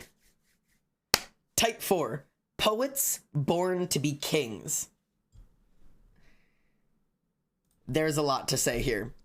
My nose. I feel like I can't stop touching my face. I'm anxious. I'm anxious, and because I'm anxious and I'm trying to perform, I won't stop touching my face. Chill out. Take a sip of coffee. Now, number 4s can also be people who got the king type but feel like they're supposed to be poets, which are the poets born to be kings, or it could be the other way around. So if you got like, oh god, my nose, I'm so itchy now. Hang on. Hold on to your titties. Everybody, roaches in the chat for a second. Do that.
Rumi got home. I'm here. Sorry. Hello. Hello. Sorry. Rumi got home. We're good. All right. Wait. What did you say? If I explain the stress and security lines, it actually makes the flipped version of meant to be and the normal one make even more sense. I know. I can't wait. Okay. All right. Anyways. All right. There you go. Dad's back. Dad's back. You're very well spoken on YouTube and Twitch. Thank you. I really do try. I attempt my best. Okay. Okay, roaches. Part 4, Poets Meant to be Kings. Or Poets Born to be Kings. I'm here, I'm ready, and I've still got the itchy nose. I need to stop being anxious. I'm not anxious. I'm not performing. I'm just having a good time. All right. Poets who were born to be kings. The Fours. The Fours in textbook apparently is named the Tragic Romantic. And in mine, these I call the Aching Poets. These are our aching poets. Aching poets. This is sure a thing. Let me pull up my number 4 drawings. Which one is this? See, this one I'm unsure of. This one I'm unsure of my drawing for this one. Very unsure of it. Because I want to change the position of it. And I need to see...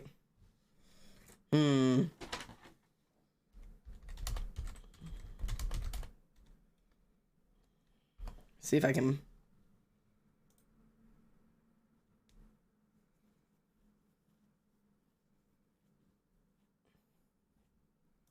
We'll go with this. Alright. Xander, calm down. Your nose doesn't like the scratches. Yeah, I know. Okay, I have my drawing up. My drawings... Okay, so for the kings... for the kings, I focused on crowns. And obviously for the soldiers, I focused on swords. And I struggled for a little bit to figure out poets, right? Their thing is truth. I don't really have like a crown or a sword for them. I didn't want to focus on pencils because poets aren't really about writing, you know? It's not about creating. And so I decided my symbol for poets is hands. Because even though they're not the most hands-on, you know, they're not the soldiers or the kings who are trying to change things, poets, you know, poets are like, the hands are creation and understanding and connection, and they're human. Hands feel so human. And so I decided hands will be my symbol for my poets. So that is my my best assumption at that. Oh god, is my Twitch broken? I love when my little fucking OBS pops up and is like, you're dropping several thousand frames, and I was like, help. Okay, we're fine. It doesn't say that I'm dropping any frames. Yippee. Okay, all right. Poets meant to be kings. Now, like a king, right? Type 4s. They were born to be kings. So they have that type of being a king where, you know, they see the world in both the good and the bad. And they saw all the bad that was happening in the world, right? They saw the horrible things that exist in the world, and the you know, the brokenness and the tragedy and the despair. And unlike the king, right? The king who steps forward and says, you know, I can change this, I can fix this, I have to fix this. If I don't fix this, no one's gonna fix this. The whole point of stepping away from being a king and setting that crown down to become a poet is accepting this is life, you know? This is life, and it is truth, and it is beautiful. This is reality. And I can't change that. It is an acceptance of the things that, you know, kings are still fighting to accept. Kings are still fighting to change what poets have already accepted. And so it becomes, you know, it becomes, I used to be a king. I understand all that is wrong with the world, but I also understand that I can't change it. I can't fix it. And it is a raising of your hands and accepting this is the world, you know, in all of the good and all of the bad and everything in between. This is not for me to fix, you know? But in that acceptance, in that moment of understanding, and in that moment of, I'm not built to fix this. I'm not built to save this. It feels like a piece of the world ceases to be what it was supposed to be, It's not necessarily like the cynicalism to it, but definitely that feeling of, something's missing. Things were supposed to be important. There has to be more than just this, There has to be more to everything than just this, than just what I see in front of me. There's got to be more. And so it's a lot of that seeking of something feels like it's missing, not just in the world, but in me. Like there is a piece of me that I'm missing and I can't figure out what it is. And at least in my vision of them being poets who were meant to be kings, a lot of that comes from you set that crown down. You stepped away from that responsibility, and thus there's a feeling that there's a piece of your life that you're missing, that there was something out there that you're supposed to be doing. There's some significance you're supposed to have, some power you're supposed to have, some great change you're supposed to make or do in the world, You're trying to find your sense of identity, your sense of significance, what mark you're supposed to leave on the universe. And you're not finding it. You're seeking and you're seeking and you're not finding. And so it's almost like a sense of despair for it. And the problem with this, right, the unhealthy parts of this is that for these types, right, for these type 4s who are seeking that, their greatest fear, like I said, there's always a fear and a desire. Their fear is having a lack of an identity or a lack of significance in life. And their desire is to have that stable identity and that stable sense of significance to the world, that they have some significance that they have offered the world around them, right? That is what they are desperately seeking and searching and fighting for. But because, and again, this is in my metaphor specifically, because they set down the crown, because they stepped away and accepted the world instead of trying to change it, they struggle to find that significance, and thus type 4s have a problematic tendency in the unhealthy version, because there's an unhealthy and a healthy. They have a bad tendency in the unhealthy versions of themselves to develop an identity when they are struggling to find one, and that identity is often the identity of victim. It's not my fault, it's the world's fault. The world made me like this. My circumstances made me like this. It's because of, the people around me. It's because of, the things I couldn't do, the things that were taken from me, the people that did this to me. And it is a development of this victim complex, that the world has just been so bad and so horrid to you that you had no other option than to be like this. And what, like, there's a lot of problems, obviously, that develop with that, but one of them is that they then struggle to really accept any good or valuable pieces of themselves, because to accept any valuable piece of themselves would be to admit that that victim complex isn't true, and that, there is still good in them. But admitting that would suddenly take away that identity that they have, and then they're back at that same fear. They're back at the fear of, who am I then? If it's not that, then what am I? And their personality is so dynamic and constantly shifting based entirely on their feelings. They are very internalized, emotional, feeling people. But there's a beauty and a healthiness to this in the creative, in the constantly searching for the good. And that good can come in so many ways. The reason I call them aching poets is because these are usually your aching artists as well. These are your absolutely wounded artists, the ones who create some of the most deep and meaningful art that you've ever come across. It tends to come from these people who are seeking that deeper inner piece of themselves that they're not able to really find anywhere else. But they are these Renaissance people. They are constantly seeking beauty and significance in everything that they do and see. So these are the people who write those deep and beautiful and moving songs, or paint the paintings, or you know, the stories, the art, whatever it might be, that just really moves because they find the deepest levels of significance in things that other people find as ordinary. And that's where they really will thrive and begin to be healthy, is in the acceptance of both the significant things in life, the things that are important and do have significance, but also in the acceptance and loving of the things that aren't important, you know? That the insignificant things, the ordinary things in life can matter just as much. This is where a lot of like the whole romanticize your life comes from.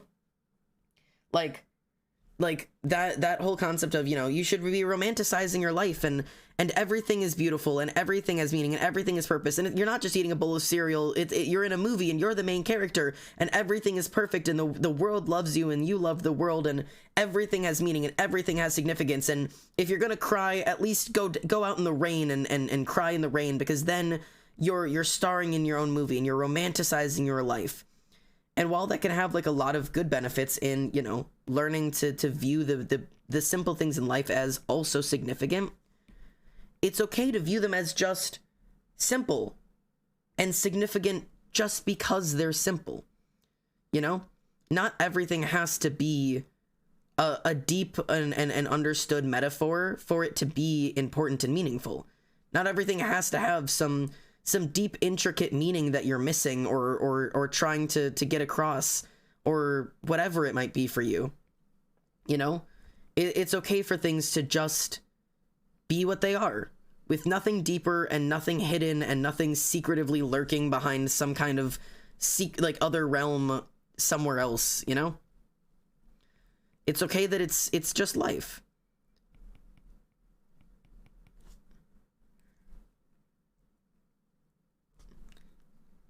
This drawing is really taken my brain. I've developed it a little bit more than my original drawing. All right, sorry. This drawing was difficult for me. All right, let's catch up on chat real quick before I do the lyrics. This feels accurate. Yeah, tend to be considered the most creative type. They'll try a million different things to fill this gap in their life, or even just as a way to express the intense emotions. Right. The childhood trauma linked with force is a feeling of abandonment. Yeah. It's a beautiful drawing, but it's so sad. Yeah. We got the double package of Xander and Tech calling us out. Oh, yeah. Oh, yeah. Tech, don't call me out like that. Oh, God. I don't like that I have a victim complex. Yeah, I get it. I'm with you, though. My fingers hurt from tapping on my screen. I get you. Your art is beautiful. Oh, thank you. I'm really trying. I felt like half the do you feel different questions. I said yes because of my autism. Yeah. Reaching for a purpose that isn't needed, but they have so much want. The drawing is done, Xander. Should I post an art or Xander fan art? You can do Xander fan art. Just say that it's a redraw of my art. You can say it's like a Xander redraw, so you can throw it in the fan art. I'll be excited to see it. I'm sure it'll be... I'm gonna be immediately insecure about my own art. But anyways. Yeah. I am not feeling good. Wake up at 11:30, feeling like a bag of shit. All my clothes are dirty, so I'm smelling like a bag of shit. Go to pour my coffee and I miss my cup. Anyways, I'm moving on. No, don't feel insecure. No, it's okay, it's okay, it's okay. Hey, Tango. All right, number 4s. So I'll read you the lyrics of these, and I will add the lyric that I chose at the end. Slay, Xander, thanks. You're so good at drawing, like no one can draw hands, and then you go and do it in one go. I love hands. I love drawing hands. Okay, so here are the lyrics that are for number 4, and then I'll show you the ones that I chose. The lyrics are, as if God hid the building blocks of every beautiful thing, that ordinary has swallowed the key. Maybe I'm hiding behind a metaphor. One day I'll wear it all on my sleeve, the insignificant with the sacred unique. Determined to find authenticity, only poetry could begin to try to describe. What if we already are who we've been dying to become? And the lyrics that I chose, for a moment.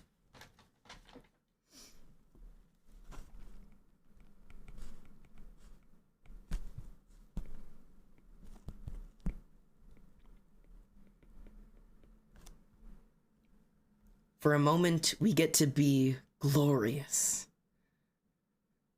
This is the quote I've chosen for type 4s. For the poets who were meant to be kings. For a moment, we get to be glorious. Because if you heard the lyric right before that one, it is, what if we are already what we are dying to become? And that lyric, that concept,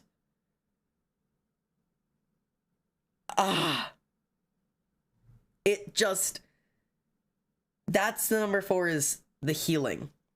The healing for number 4s is getting to finally look at yourself, you know, because, you know, 4s are constantly running and constantly chasing and trying to be better and do better and be more than they are. And the healing there is looking at themselves and realizing, I already am. I am what I've been dying to become. And for a moment, seeing yourself as glorious. Those are our type 4s. Those are our type 4s, chatters. Any type 4s in chat? Any type 4s out there? Hi, Tango. Hi, Sunset. Oh, no, Sunset, please. Oh, God. Hi, everybody. Feel like you guys just all popped in. Hello. What got you into art? Whoa, Tango, that is a loaded question. I've been drawing for as long as I can remember. I don't know. I've been drawing since the beginning of my life. I've always been an artist. I've always been a shit artist, but I've always been an artist. I never chased it to become good at it like everybody else did. I just did it because I really, really like it. And I want to be really good at it, but I just do it because I love it. Posted, I hope you like the drawings, Xander. Oh, you know what? Let's go see it. Let's go see it. Why not? Oh my God. Jesus, Murray. It's stunning. Fucking hell. Kings born to be poets. Fucking hell. It's stunning, Murray. God. I wish I could whip things out like that, but it's just not my ability. So I will just admire yours, and it is stunning. It is really stunning. But yeah, this is mine. What a privilege it is to love. So, anyways, this was so these are what we've done so far. Grace requires nothing of me for type 1s. What a privilege it is to love for type 2s. Worthy of love anyways for type 3s. And we get to be glorious for type 4s. So those are what I have for you so far. Oh yeah, type 5s are the one I'm really gonna struggle to draw these hands for type 5. Oh God. Oh God. Oh God. Okay. Let me see. I'm gonna see if I can pull up a reference of a hand. None of these are gonna be what I want. I'm just gonna try my fucking best. All right. Well. I can't figure out where I am anymore. Oh, I just breathed directly into the mic. My deepest apologies. I still feel like I'm putting on a performance today, and I don't know why. Like, I feel like I'm not able to calm down. I feel like I'm trying desperately to perform and get my meaning across to everybody. All right. Let's open this one up. Ready? All right. Oh, here, wait. I have to do this for YouTube. Part 5. Poets who were born to be poets. So, you know, true poets, natural poets. Poets who always have been, always will be, and always were meant to be poets. And remember, the thing about poets is truth. So the poets here, these I have labeled, are natural or isolated poets. The isolated poets, or, you know, the natural poets. Poets born and raised and meant to be poets. Seekers of truth. simple and easy and without anything else, a absolute seeker of truth. And as Tech has said, the observer. These are the people who have put a bit of distance between themselves and the rest of the universe, because what they seek more than anything else is understanding. What they are seeking in the world is understanding. They want to understand it. They want to take it apart and see how it works and see how it functions. And I don't just mean like the little pieces of it. I don't just mean, you know, how does science work? How does math work? How does astrology work? I mean all of it. And everybody has like a different part of it that they're gonna, you know, fixate into for all of it. But everybody has like their own individual thing. And maybe it is science, or maybe for you it's math, or maybe for you it's psychology. And the thing that you want to take apart is humans. Or maybe it is, you know, the space and the universe and the concept of all of that, and how does all of that come together and work? Or maybe for you it's God knows what. Maybe for you it's you know, taking apart bone structure and figuring out anatomy. Or maybe for you it's taking apart yourself. Whatever it is, you have this desire to see and understand the world at a deeper level. But there's a reason I call these isolated poets. And that's because you want to observe from the outside, not from the inside. And what you don't want taken apart and observed is you. And it makes me think of the Iris lyrics of, I don't want the world to see me because I don't think that they'd understand. And that is the concept and the fear that lays here within the isolated poets is, you know, if I can't figure out how it works, how am I supposed to be a part of it? How am I supposed to participate in this if I can't figure it out? I have to, you know, take this apart and see where I fit into the equation. But you're viewing the equation from the outside, which means you're never going to see yourself inside the equation. You're never going to work yourself into the factor. And so you always are this external observer of the world and everything that you see. And it becomes an isolated existence. It is putting up that little bit of a barrier because there is a bit of safety in it. There is a level of safety and comfort that comes with observing from a distance. You know, if you don't have the responsibility to fix it, that's comforting. But not having the responsibility also means that you don't have the power to change it. That there is nothing you can do to change it if it's not what you like, and if you see that thing, and it makes it difficult to participate within it, almost as if this creates this feeling of maybe I wasn't meant to participate in it. Maybe I was just meant to observe it from the other end. It is this gap in the understanding of others, but also of yourself. You know? There's a lot of truth seeking in it.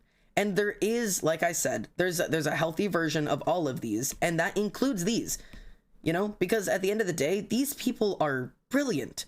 Fives are people who make some of the most advanced scientific things or advancements in the world because they have this knowledge and drive and desperation to understand. And with that, they like putting that knowledge and drive to understand to work will be the thing that pushes the human race further. That is what is going to get us to the moon, or is going to cure cancer, or is going to discover the newest, most recent fucking, you know, version of frogs, or whatever the fuck you decide to pour your heart and soul into. And the thing that comes with them, oh, I hate this hand. Completely get rid of that. Scrap it. I don't know why I'm trying to draw this hand from both angles. I just need to commit to one. The thing that comes with being a 5, right, is that they for whatever the thing that they're wanting to learn about, more often than not, it tends to be something that no one else in the room knows about. That tends to be a driving factor in it, because when they walk into a room, they're depending on the fact that they are the person in the room who knows the most about whatever their thing is, because that gives them that sense of purpose. That is the feeling that they're seeking and desiring, is that sense of purpose in the world by knowing I'm the person in the room who knows the most about this. You know? That's a lot of where that desire comes from. Because they seek to be useful. They want to be the idea person. The person that people turn to when they're like, oh, I'm not really sure what to do next. I'm not really sure where to go, or, you know, I'm running out of ideas. Number 5s want to be the person that you come to.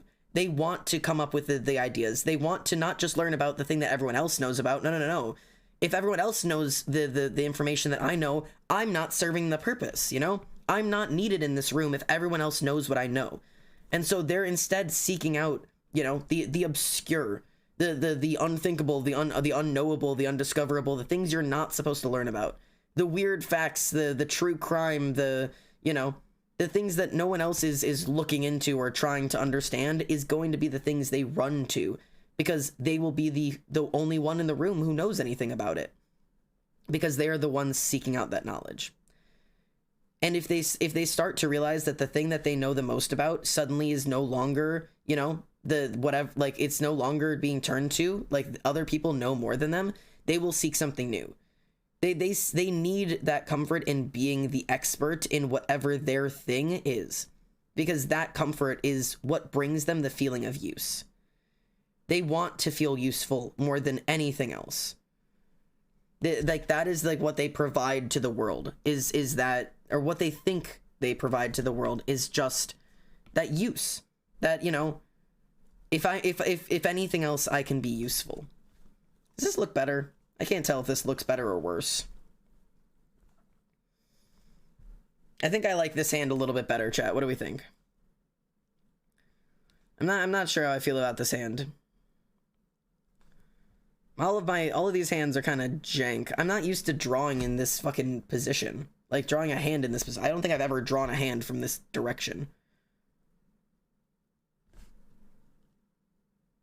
I have no idea. I'm gonna scroll up so I can catch up on chatterinos, so I can see what you guys say. The observer knowledge, yeah. I'm an art, band, theater, and photography kid, so I'm gay. So true. Text says, really interesting point. Four winged 5s or 5 winged 4s have the thing on the circle where their gap is a little bigger than the others and will sometimes be nicknamed the existential gap. So those two types will fall into deep existential thought a lot more and more often than other types. Yeah. I also will stand by 4, 5s, and 6s. All of the people who are on my chart, identified poets, are significantly more likely to be on the neurospicy charts. If you are a poet in any type, you are significantly more likely, in my eyes, at least through all of these things, to be some form of neurosexy. You know what I mean? You kind of see the where that connection might be. I don't know which one of these hands I like more. I don't know. Kind of unsure which one of these hands I'm really a fan of. I don't know. How do we feel about the hands, chatters? I feel like I didn't make them very slender, pretty fingers, I think is my issue. I think I like my tattoo hands to be slender, pretty hands, and I've made them too accurate. I've made them too human.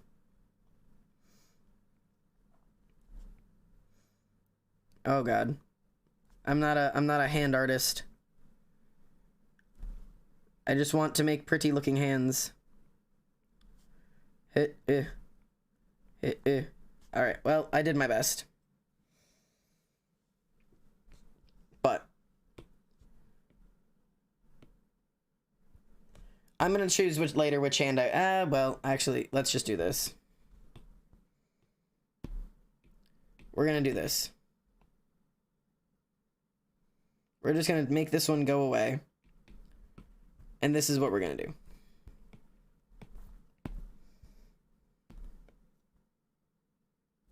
Alright, cool.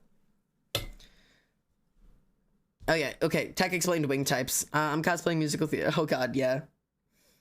I don't want to be perceived. It's like the type 3 fears of unworthiness, but instead of showing what people like about me, I choose not to be shown at all.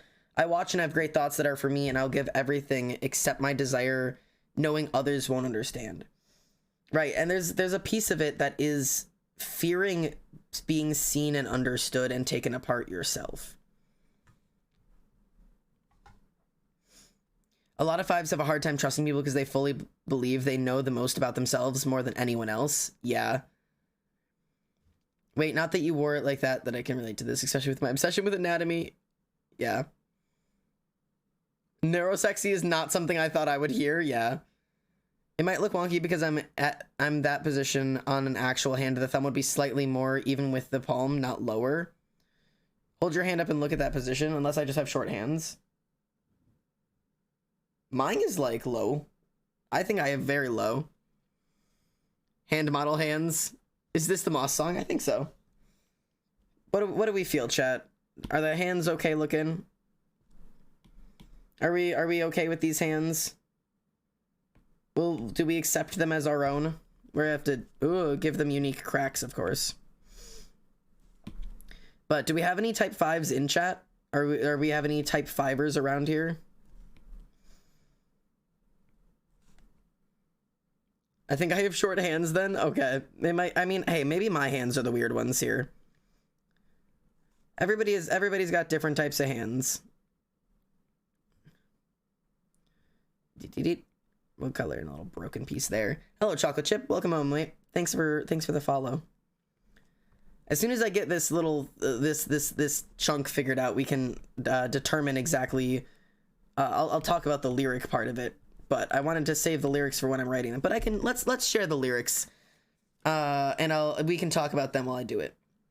So I did mess up one of these lyrics, but I don't have it perfectly. But essentially, it says, "I want to take the world apart, small enough to understand, and put it back together in the quiet of my private collection. Something gets lost from a safe distance, now I can't put my mind to rest. My armor falls apart as if I could let myself be seen, even deeply known, like I was already brave enough to let go." The whole concept of 5s is that concept of wanting to understand everything deeply and truly and really, and that including yourself, and knowing that you're gonna know you better than anyone. Like Tech said, it's knowing that you, like, no one else is gonna understand you like you. So it's almost a like, why try? But there's still that desire to be useful, to be like, I want to be useful to others. I want to, you know, be the person people come to. I want to have ideas and help with things, and, you know, I have to have something worth giving. That one's it's a difficult one, I think. Oh, I'm gonna have to really decide where exactly I want cracks on these. Drawing, I don't know why I've also decided that all of these are gonna be like a marble-esque statue. I don't know when I started doing that, but I just decided that all of these tattoos were gonna be that style. And I'm not sure why, but I hope chat's at least somewhat vibing with the marble-y, statue-y kind of vibes that we have going on around here.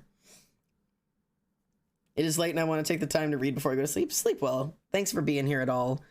An honor to have you. Alright, so here's my concept drawing for this one. I have this idea of doing it like this.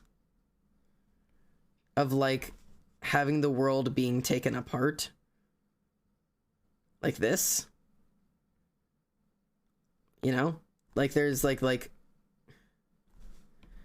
as if, like, they're, like, individually, like, taking apart the pieces of the world. Like that. Like that. But also...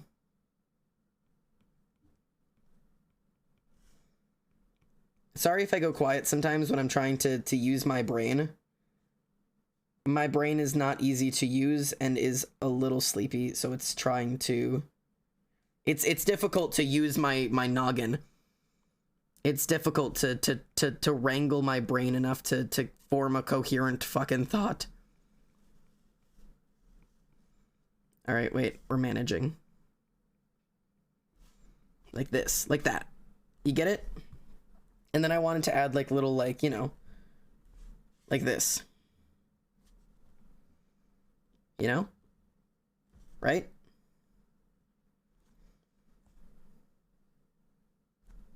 I wanted it to like have like this like world that they were taking apart. What do we think? What do we think? Look, what do you think? What do we think? Brain needs the instruction pamphlets a little bit. And the one I decided to do with this, the lyric is not one of the ones I said out loud, admittedly. Because again, I wanted to always do this with not the words that made the most sense or like stuck out the most, but the ones that felt like healing. And so I chose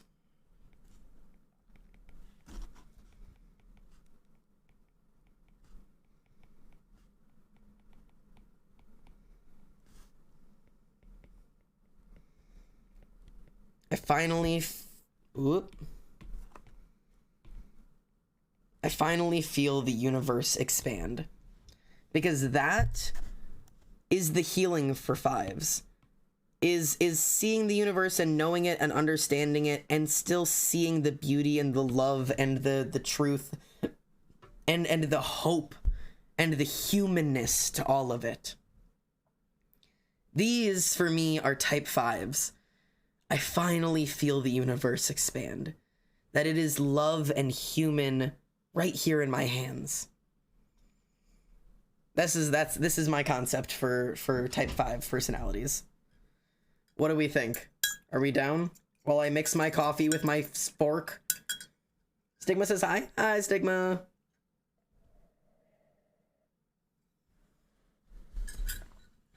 And this means we're over halfway done. I can't believe we're over halfway done. This is so fun. I'm actually glad I get to do this. I'm having a fun little time with this. Okay. These are quite literally so beautiful. I'm glad. Yeah, so we have our kings so far are grace requires nothing of me. What a privilege it is to love. Worthy of love anyway.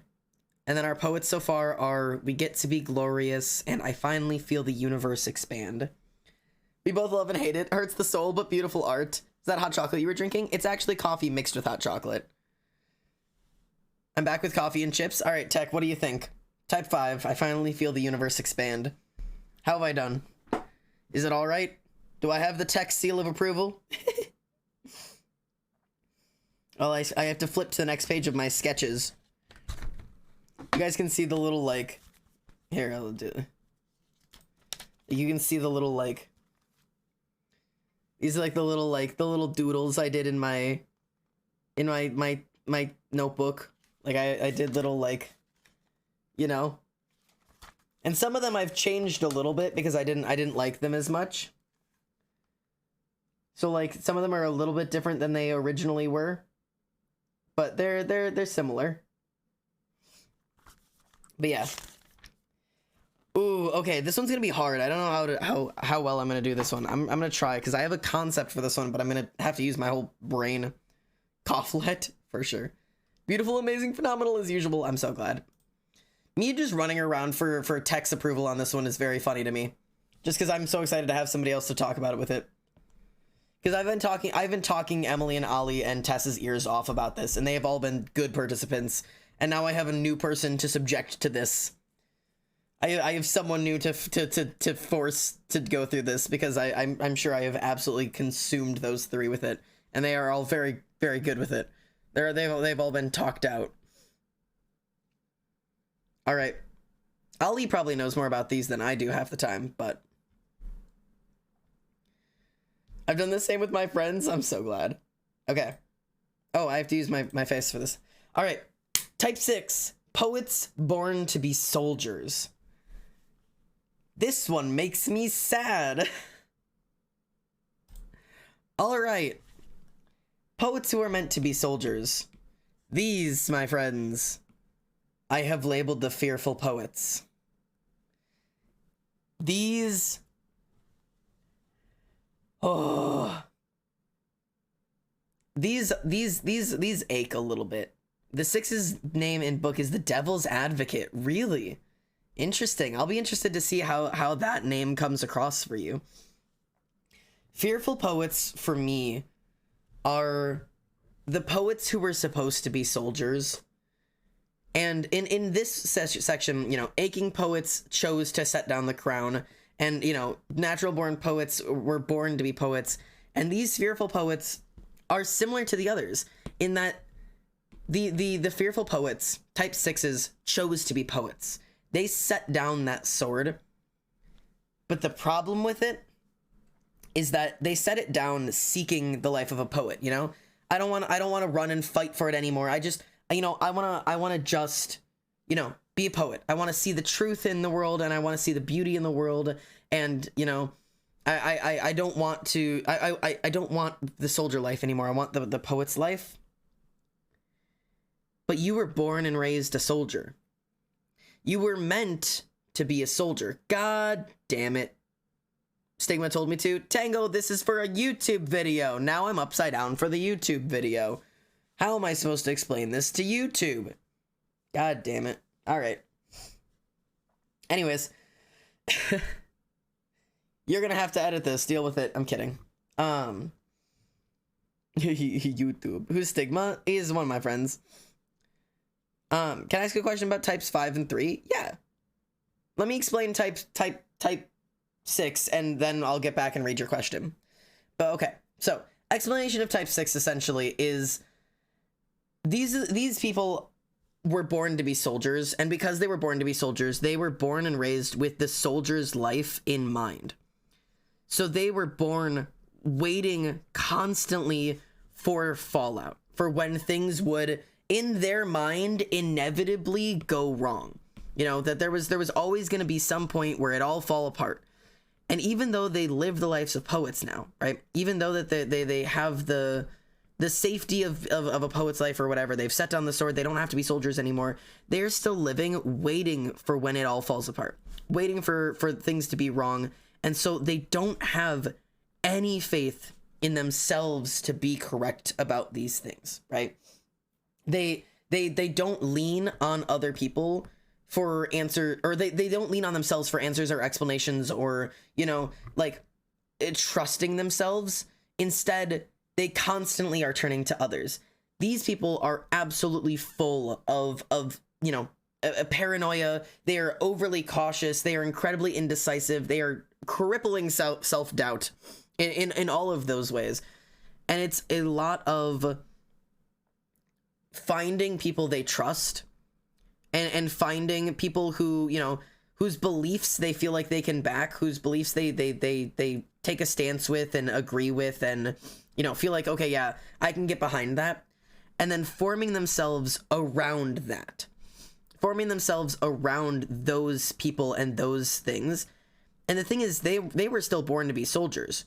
So once they find those people, those mentors, those beliefs that they have, they will cling to those inhumanly. That has become the thing. They will fight it tooth and nail to the death. That is their thing. Don't you dare question their beliefs. Don't question their mentors. Don't question the people they look up to and turn to for you know, trust and validation and support. Because no, those are my people. I'll defend them to the death.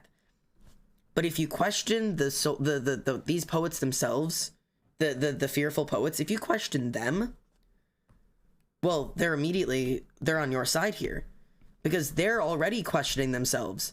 They already weren't sure if they were in the right here, and now it's worse. The only people they won't defend are themselves, because they don't have that level of faith in themselves. So, oof, we'll see how I like this one. This is a difficult one for me to draw, because I don't exactly know how I want to draw it.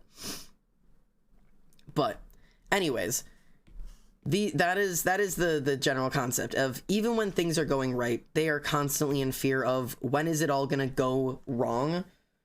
And their main fear and their main desires both level on support and guidance.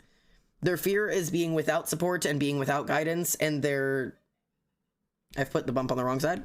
Their fear is being without support and without guidance, and their desire is to have that security and that support and that level of comfort in themselves. And the healing in sixes is learning to trust themselves and learning to develop both, having that safety and security in the people around them, but also in developing, a sense of confidence and trust and belief in themselves, in their own capabilities and their own decision makings, and, developing a faith within themselves. That is a really important piece for them, is being able to develop that and eventually, finding their abilities in, maybe I'm not always wrong, maybe I don't have to question myself kind of thing. If that makes sense. Also, I've decided I need to take this and just because I actually want this wrist to be quite a bit longer. This needs to be a nice long wrist for me. For a very specific reason. Oh, I'm not using my brain.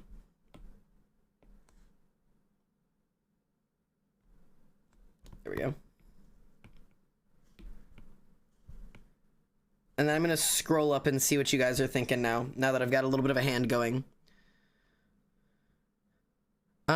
Does the idea of who am I without my knowledge and achievements apply more to 3 or 5? Without my knowledge and achievements, it's both. It's really, it is both, but it's asking yourself, why are you going after it? That's the real question, is why exactly are you holding on to it? Why does this thing hold importance to you? Does that make sense? Like, what is the reason this knowledge and this whatever it is, whatever you're chasing, your knowledge or your achievements or your skills or whatever, why does it hold such importance to you?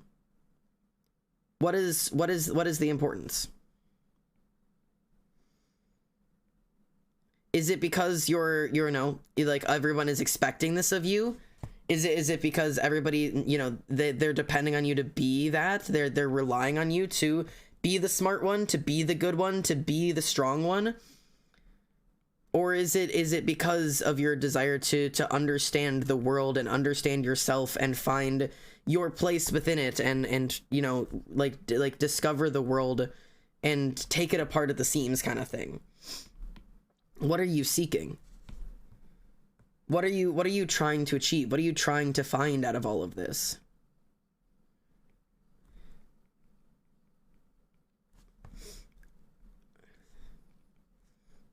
I hate drawing rope. I hate drawing rope. There we go. And I'm gonna try to do like this. I hate drawing ropes. I'm really out here trying right now. How does that look? Does that look like a rope? Does that look like a rope? Do I feel like we're making progress here? And then we can talk lyrics. What do you think? I'm not sure how I feel about the hand. My feet are going numb? No, please. Also, I thought you weren't allowed to play this type of music in a YouTube video, or am I just confused? It's muted in a VOD. The VOD will be muted. You guys can hear the music, but the VOD won't be able to. Does the idea of... Yeah. Anyways. What do you guys think? In terms of the drawing and also the explanation. Tech, I want to hear what you think about the devil's advocate thing. Where does that come from for you? The devil's advocate for sixes. Because in terms of sixes, as far as I know, I mean, a lot of it is the paranoia and the self-doubt. And, like, but it also is, like, relying on the people around you and relying on, like, the support of the people around you. So, like, I'm very curious as to where devil's advocate comes from for your interpretation of sixes. I've been saying the same for too long. Felt. Okay, let me give you guys, well, Tech answers, if Tech answers. Let me give you the explanation for... or not the explanation, but the lyrics for number 6. So the lyrics we have for 6 from the Enneagram album is, Floating to heaven, could only look down. My mind was heavy, running ragged with worst-case scenarios, emergency exits, and the distance below. Oh God, I'm so tired of being afraid.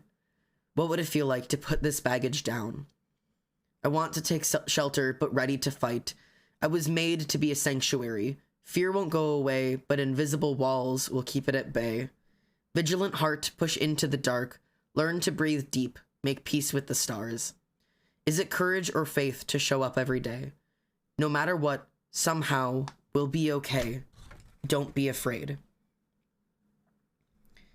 And the lyric I chose for this, right? The lyric I have for this specific drawing for the fives is,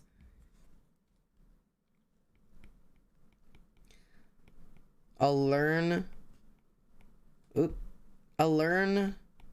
to breathe deep. I'll learn to breathe deep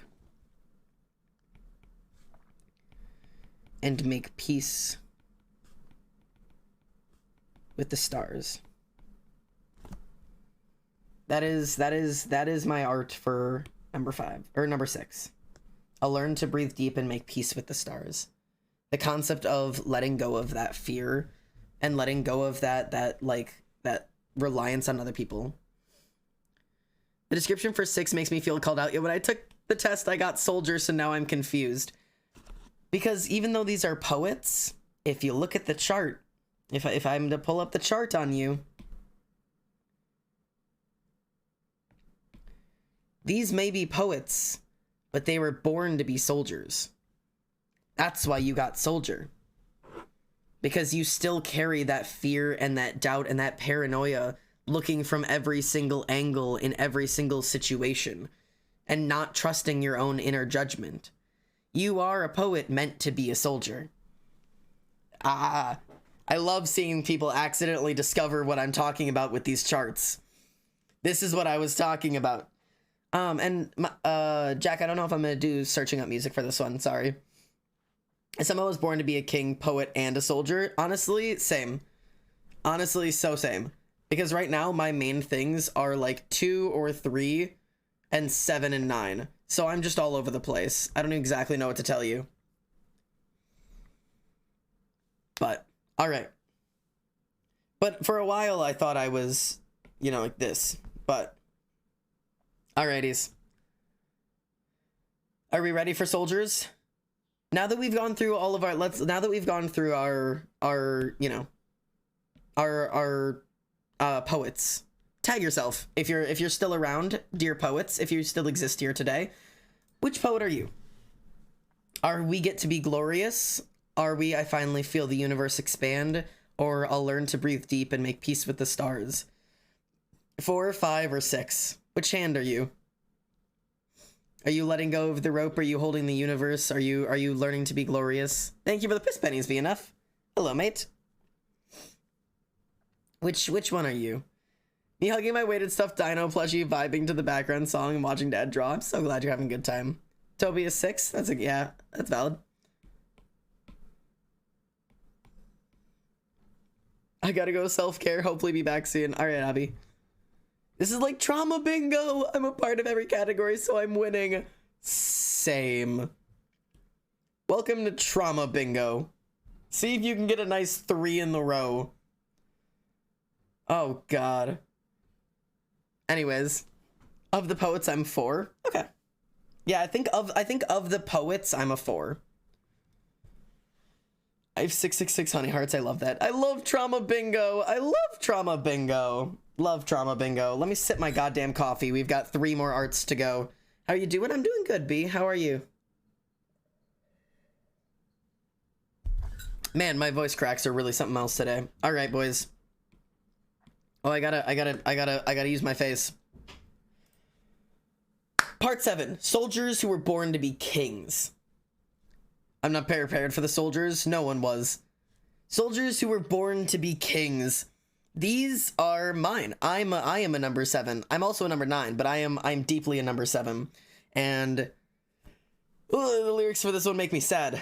These, my number 7s, I call marching soldiers. Marching soldiers who never stop moving.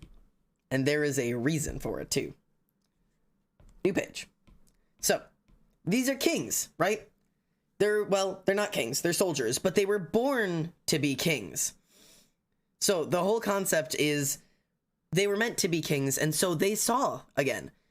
They saw the good and the bad. They saw the parts of the world that are beautiful, but they saw the parts of the world that are ugly.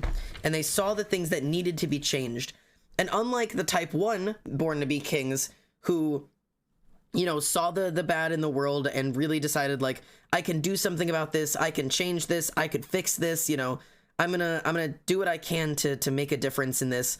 And unlike the accepting number 3 or number 4s who kind of put their hands up and went, this is just the way that the world is and there's nothing I can do about that. And it's, more about like embracing it and accepting it and seeing the truth in it and trying to live with the fact that maybe not everything is meant to mean something. See, number 7s fear it. They see it and they recognize it and they realize what exactly that means. What exactly does that mean for them? Is the world really that bad? Is everything really that horrible and cruel and desolate and dark? Is that really all there is? And they fear that. And so they do what any reasonable person does, any reasonable soldier does. They laid down the crown. They said, I don't fucking want this. They put that shit down and they ran. They ran to try to find something better, and they never stopped. They Maniac McGee style, man. They started running and they never looked back, and they have been running ever since, looking for something, because there has to be something more than just this.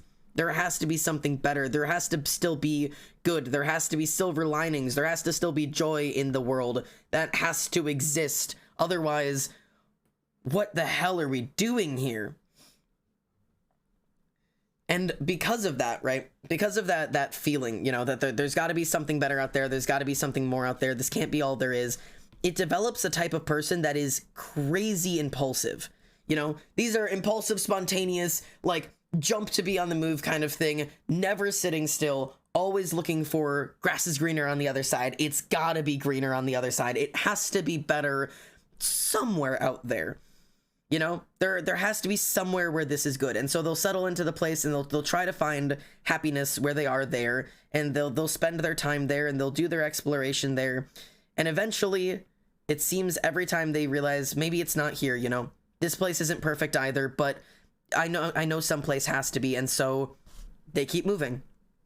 They pack it up and they keep moving. And it is this pack of, well, I only have one life. I'm not going to spend it, where I'm not happy.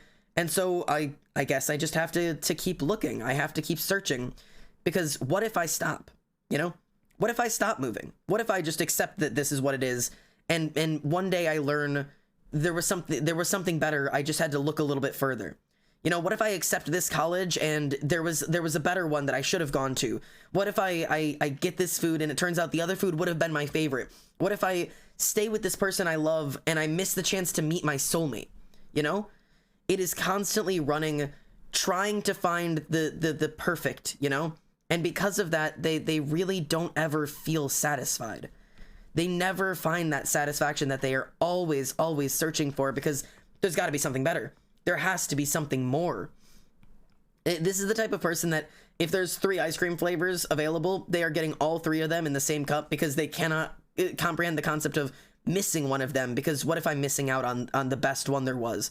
What if this isn't the one I really wanted? What if I wanted that one?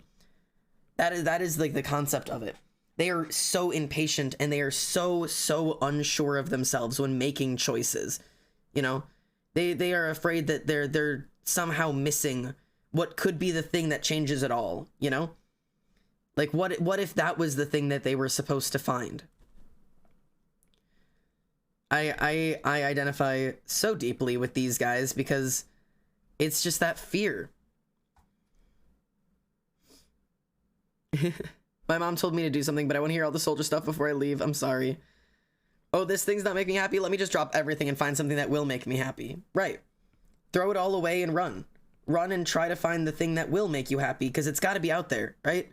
It has to be somewhere. There has to be, you know, the thing that's going to solve it, that's going to make it all okay. I just have to find it. I just have to get there. You know? That's the running that like becomes the issue for these people. And of course, there is a good side to all of this kind of stuff, because yeah, they're going to experience so much in life. You know? There is so much for them to experience. They're going to get like a crazy amount of experiences in the world, and they are busy. They're not going to just find one thing they're good at and do it. They're going to be jacks of all trades. They have tried everything. Oh yeah, I've gone skiing and sledding and boating and ice skating and roller skating, and I know how to draw and knit and crochet and paint and draw, and I also write novels. Also, I'm a babysitter, a teacher. I've got 7 different degrees, and 7 of them are like, they just don't stop. Because, you know, what if you go and find the thing that you're supposed to do? What if it's out there? Like, there's a goodness to it, but there's also a lot of like running involved in trying to find the right thing, trying to find the thing that they've been searching for their whole lives, and they're sure that it's out there. Oh yeah, they're scared of commitment. Yeah. And Tech is completely right. To stop would mean to confront all of this. To stop would be to see the bad. If I just never stop moving, I don't have to take the time to acknowledge how bad it's all gotten. So instead, I'm just going to keep going and going and going, and I'm never going to stop, because if I stop, I have to look at it. And I'm not willing to look at it. And so I keep moving. And if I keep moving, it can't hurt me. And if I keep moving, I don't have to see it. I don't have to look it in the eyes if I just keep running. And that is where I fit in. I am by heart a 7. Because that's me. If I just keep running, it can't hurt me. And that is actually some of the lyrics, not that specific line of, you know, it can't hurt me, but I'll read you the lyric in a second. I'm just trying to erase out this piece right here. Hang on. I think you're probably starting to see what I'm drawing here. Hopefully. Hopefully you can kind of see what the goal is here. Like this. Do you get it? Do you get the vision here? Because these are the soldiers. But they are the wandering soldiers, the marching soldiers, the running soldiers, whatever you desire to call these people. These type 7s. Always on the move, right? But they're leaving their sword with their boots kind of thing. That is my concept of them. Let me read you some of the lyrics before I tell you which one I've chosen for mine. So, lyrics from number 7s. I'm restless, restless, restless. I find the silver lining no matter the price. I'm hungry for whatever comes next. Tomorrow will be beautiful, and oh God, I'm ready. And then my favorite one, which is the one I chose for this, the first part of it is, it feels like sinking when I'm standing in place, so I look to the future and book another flight. And then the lyric I chose for this is, when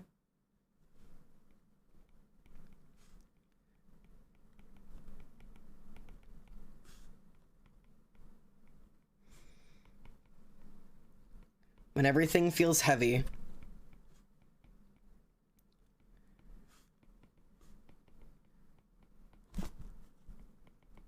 I learned to travel light. So the full lyric is, it feels like sinking when I'm standing in place, so I look to the future and book another flight. When everything feels heavy, I've learned to travel light.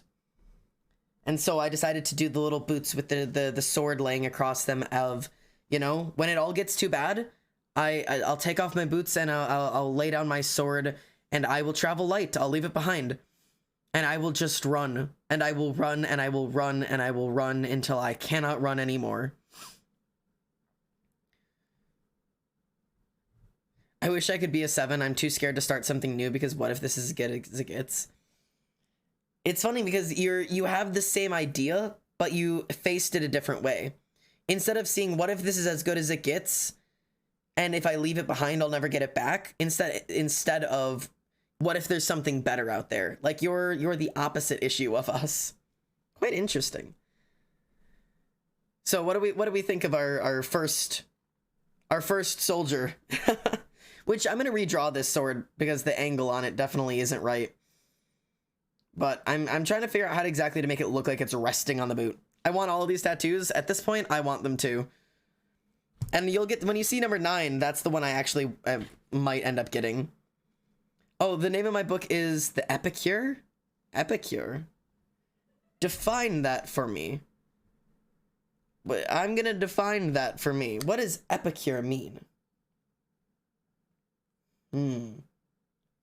Define epicure.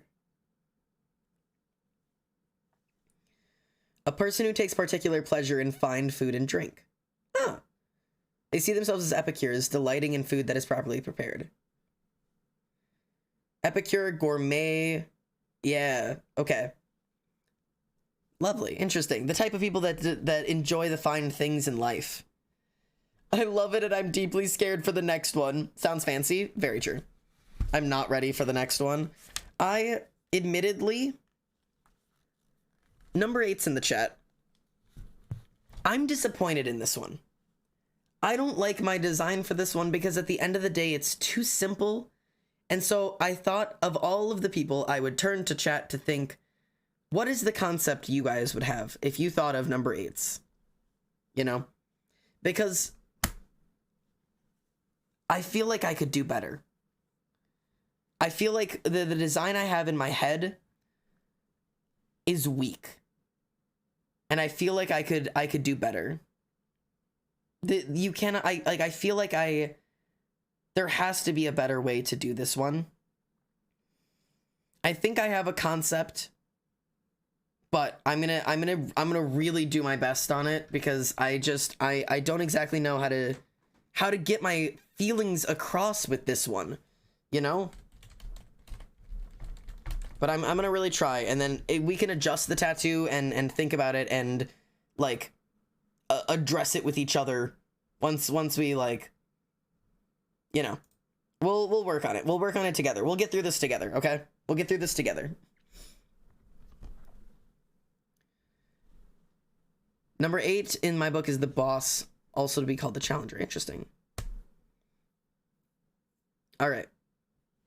So, I'm gonna really do my best in this one. I want to see what you have and then adjust from there. Yes. Yeah, we can either adjust from there or completely scrap it and try something new because I feel like there's gotta be a better way to represent it. But my brain really, like, I was at work just like aching over like, how do I portray the thought in my head? But okay. Anyways, let me pull up my section so that I can do my little thingy. Type 8, soldiers born to be poets. Okay. These make me hurt. I don't like these. Soldiers who are born to be poets, right? Born to see the truth in the world, the beauty in the world, to accept and to love anything that comes their way.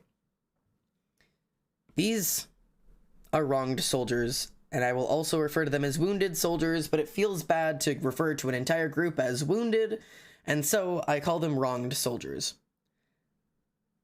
These were never meant to be soldiers. A lot of these types, when I'm talking about them, they chose the path that they're on, right? So marching soldiers chose to lay down the crown of king and become a soldier. You know, fearful poets chose to lay down the sword of being a soldier and become a poet.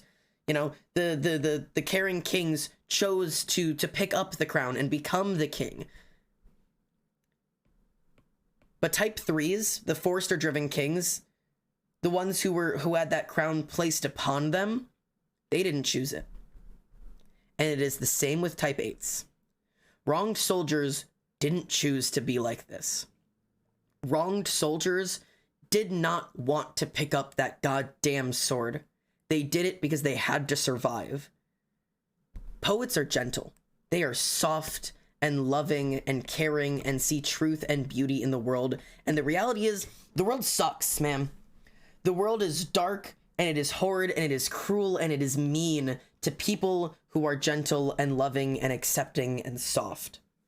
If you are seen as gentle and loving and soft and caring in any way, the world will find a way to beat that shit out of you. And whether it be from the entire world, or if it's just from, say, a bad, dangerous childhood, being bullied at an early age, an unsafe household, dangerous parents, any of those things. These people had no choice but to take that soft, gentle piece of themselves, that heart, that thing that makes them them, and lock that shit up and pray that no one sees it or touches it or tries to take it away, because they will crumble without it. And they locked that shit up as deep inside of themselves as they could, because what other choice did they have? If they had to fucking survive, what other goddamn choice did they have? There was nothing else they could have done. And so they did what they had to do to survive. They locked that shit up. They turned that off, that part of themselves. And they put on that armor, and they picked up that sword, and they fucking survived. Because what other choice did they have? What other choice was there? You know? And that's that makes type 8s so hard for me to talk about, is because they hurt, man. And the thing is, they were born to be poets. They still yearn for that. That piece of them, that desire to be soft and vulnerable is still there. They miss that life.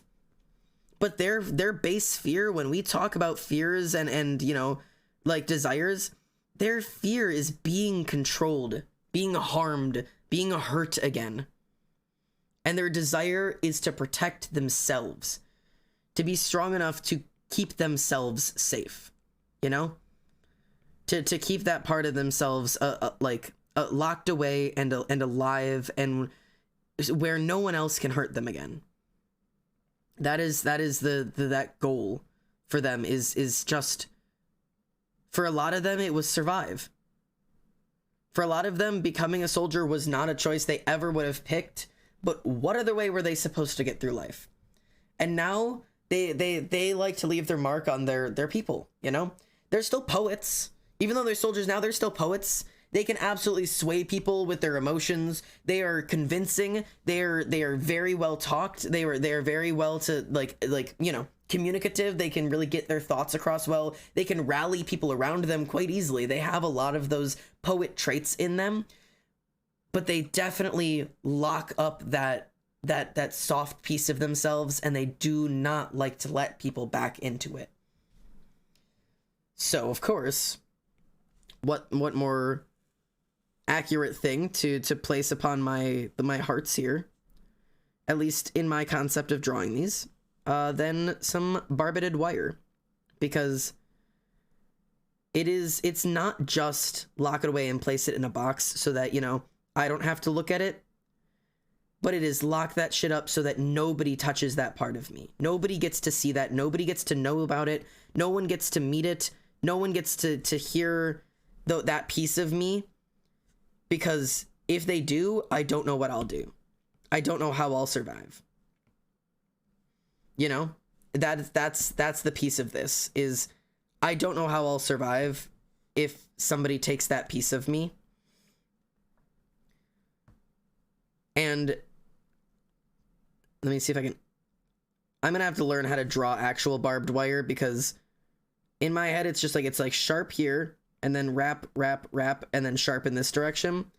Obviously, when I ink these, I'll do them a little bit better. But like, you know, 1, 2, 3, like this, like that. 1, 2, 3, and it's like, yeah, like, you know, this is the best I know how to do for barbed wire. I'm learning. I don't think I've ever admittedly drawn barbed wire. And then, because it's not just that, they are still soldiers, it is also, obviously, like I said, I'm including swords in all of them. Like this. Oh wait, no. I think I wanted very specifically I want it this way. And the reason I want the sword facing up for this one is because it's an active level of protection. It's not the sword facing down in a gentle defense of it. It is the sword pointed straight up. This is an active defense. This is not, you know, I'm like trying to keep it safe and hoping I can keep it safe. This is, do not touch this. This is the piece of me that I am going to defend with my life. Now, a lot of people have a tendency to ask, how in the hell can 8s have a healthy version? How can, like, you know, locking up your heart and tucking away the gentle, kind pieces of yourself and, you know, being just traumatized and hurt for your whole life, how the fuck does that have a good, healthy version to it? And the healthy version of these guys are called protectors. The healthy version of the 8 are the people who take this strength that they were given and they show up to the battlefield with it. They take this armor and this sword and this strength that they were given and said, I will make sure no one else in the world ever has to feel like this. I'm talking like Hell's Angels vibe. I'm talking, you know, if you make fun of this kid, I'll kick your fucking ass. It is, if you touch my friend, I will rip you in half. It is, if you come in the way of, you know, my people, if you step up to me or mine, I will ruin you. That is the definition of the healthy version of 8s. They become protectors of the weak, protectors of the vulnerable, protectors of the wounded and the hurt, because they are trying to ensure that no one else will ever come near. Those are the healthies, right? The lyrics I chose for these are, I was just a kid. I grew up strong enough to pick that armor up, and suddenly it fit. Teach me how to lay down my sword. I want to break these bones till I'm better. I want to be strong enough to let you in. Here I am, pry me open. What do you want to know? And for myself, for this one, I chose show me how to lay my sword down. Gonna have to adjust exactly where I put my words, but that's the concept for number 8s. Show me how to lay my sword down. I want that. Yeah, we'll rip the world to shreds to keep people from ever feeling what I felt. Maybe I'm already healthy then. That's fantastic. The barbed wire kind of cutting into the heart, making it hurt and ache, but prevent people from getting in. Very accurate. I love it. Exactly. Teary eye gang over there. I do actually really like the drawing for 8s. Yeah, I'm glad. Yeah. The world will kill that gentle part of you if it ever gets its hands on it. It's very true. It really, really, really will come for you. So far we have, when everything feels heavy, I learned to travel light, and show me how to lay my sword down for our soldiers. Right? Now, number 9s are pretty anxious, or pretty, not anxious, pretty angsty. They make me hurt a little bit. I cried to number 9 today. Hi. Oh boy.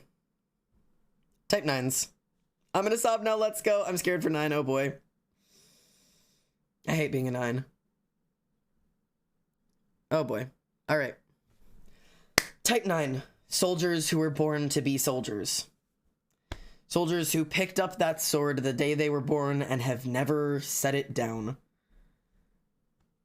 Text says 9s are called the mediators or the peacekeepers.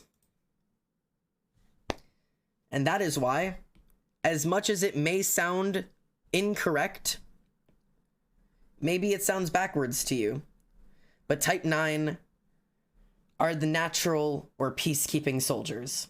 The soldiers, all soldiers have a fight that they're fighting for, a cause that they are battling for. And for the 9s, that fight, that cause is for peace. That is all they want. They want peace. And that is what they will pull their sword out and absolutely fight to the death for. And the problem with number 9s is that death is usually of themselves. They will have peace at any cost. That's what's painful about number 9s. Number 9s have been soldiers their entire life. They were born fighting for peace. And again, very much like number 8s, for most people, this wasn't a goddamn choice. You don't start as a little kid, you know, like trying to desperately keep some kind of peace in your household unless that household is already damaged. These people do not just start off in healthy situations. Usually this is because of the situation they were born into, and more often than not, it is a part of survival. They are the peacekeepers in their household, whether that is between siblings who are older than them and causing issues, or if it's between waging parents who are, you know, on the verge of divorce or on the verge of collapse, or if it's from a friend group who is constantly infighting with each other or at each other's throats. And they're, you know, shout out to all of my therapist friends in the chat who were constantly mediating between their friends, constantly trying to get people to talk to each other. No, guys, just if we can all just get together, I'm sure we can figure this out. I'm sure we can talk this out. They have been fighting for it their whole lives. Peacekeeping is their duty. And for soldiers, duty comes above everything. And I mean everything. And that includes themselves. Number 9s will throw away every part of who they are and what they want and where they want to be and who they want to be and whatever goals they have for themselves. They will throw it all to the side in search for creating peace and harmony and getting people to stay. They will build whatever version of themselves they think will get people to stay. Whatever will bring the people around them peace and happiness, they will sell themselves to get that. And sadly, this kind of just becomes their nature. It becomes, you know, a mask of any different type to please any form of person. There is a version of you can put on to make any group happy, you know. And for a lot of them, it becomes a sense of numbing yourself to the world, because this is your duty. Soldiers value strength, and to these soldiers, the strength is the strength of themselves to put aside their desires to serve the people around them. That is that concept in their head is, you know, I'm just living up to my duty. I'm just doing what's expected of me, you know, because if I don't, everything's going to fall apart. They will seek the simplest, most painless solutions to any type of pain, but they lack all individuality because of it, because they will lose themselves in seeking the ability to please, because that becomes their duty. Their duty is ensuring that everyone around them is happy with them, and if they're not, they are failing at their duty. The thing is, though, those things fall apart really quickly, man. And it is you are desperately clinging on to a dam that is rapidly filling up with water.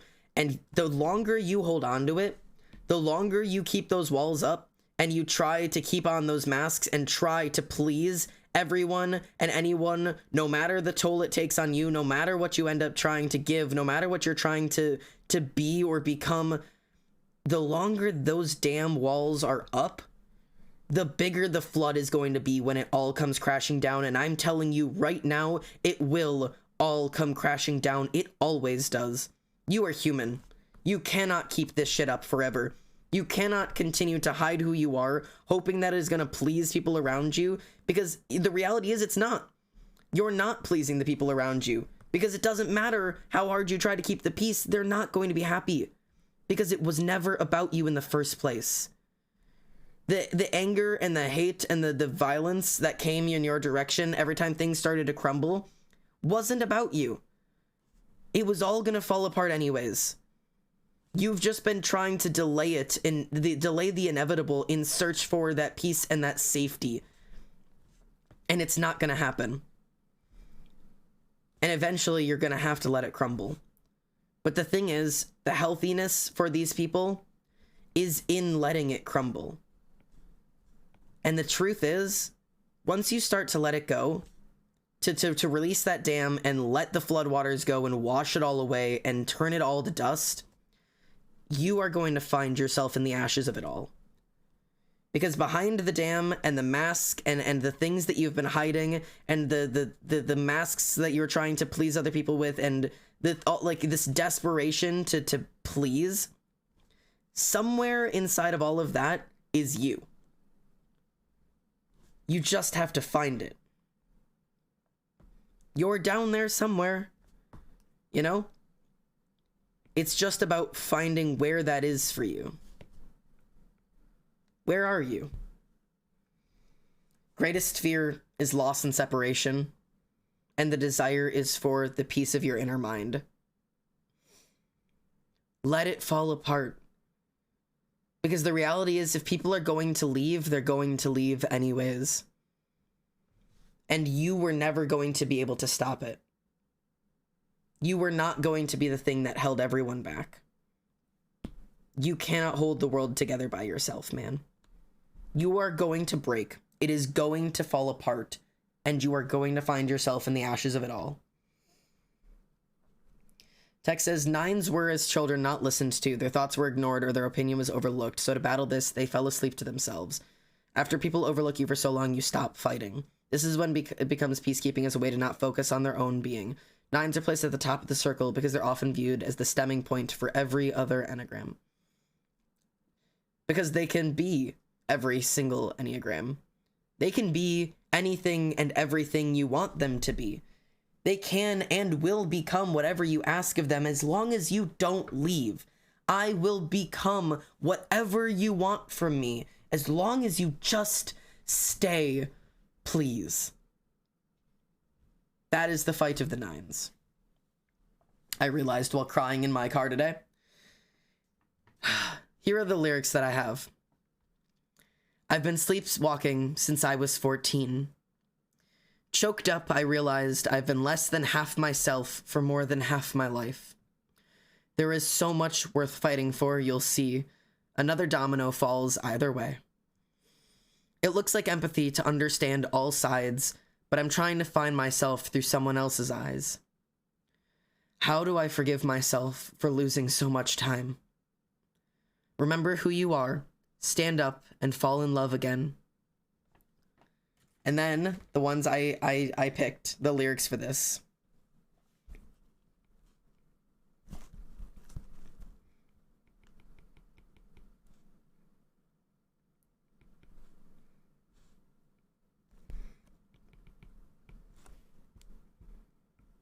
A little at a time.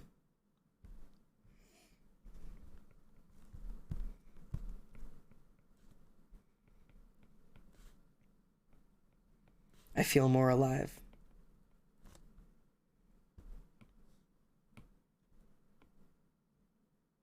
A little at a time, I feel more alive. Because the whole concept is that as that sword shatters, as the mask falls apart, you will get to know you. And the full lyric is, little at a time, I'll feel more alive. Let the scales tip and feel all of it.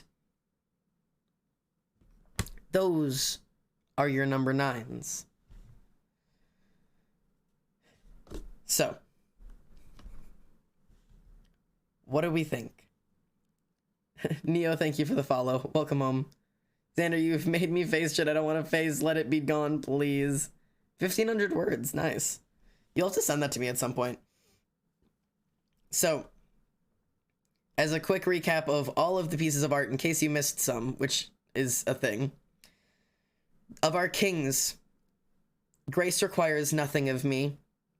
What a privilege it is to love, worthy of love anyway. Of our poets, we get to be glorious. I finally feel the universe expand. I'll learn to breathe deep and make peace with the stars. And for our soldiers, when everything feels heavy, I learned to travel light. Show me how to lay my sword down. A little at a time, I feel more alive. These are the 9 Enneagrams, also known as the soldier, poet, king meets who they were meant to be.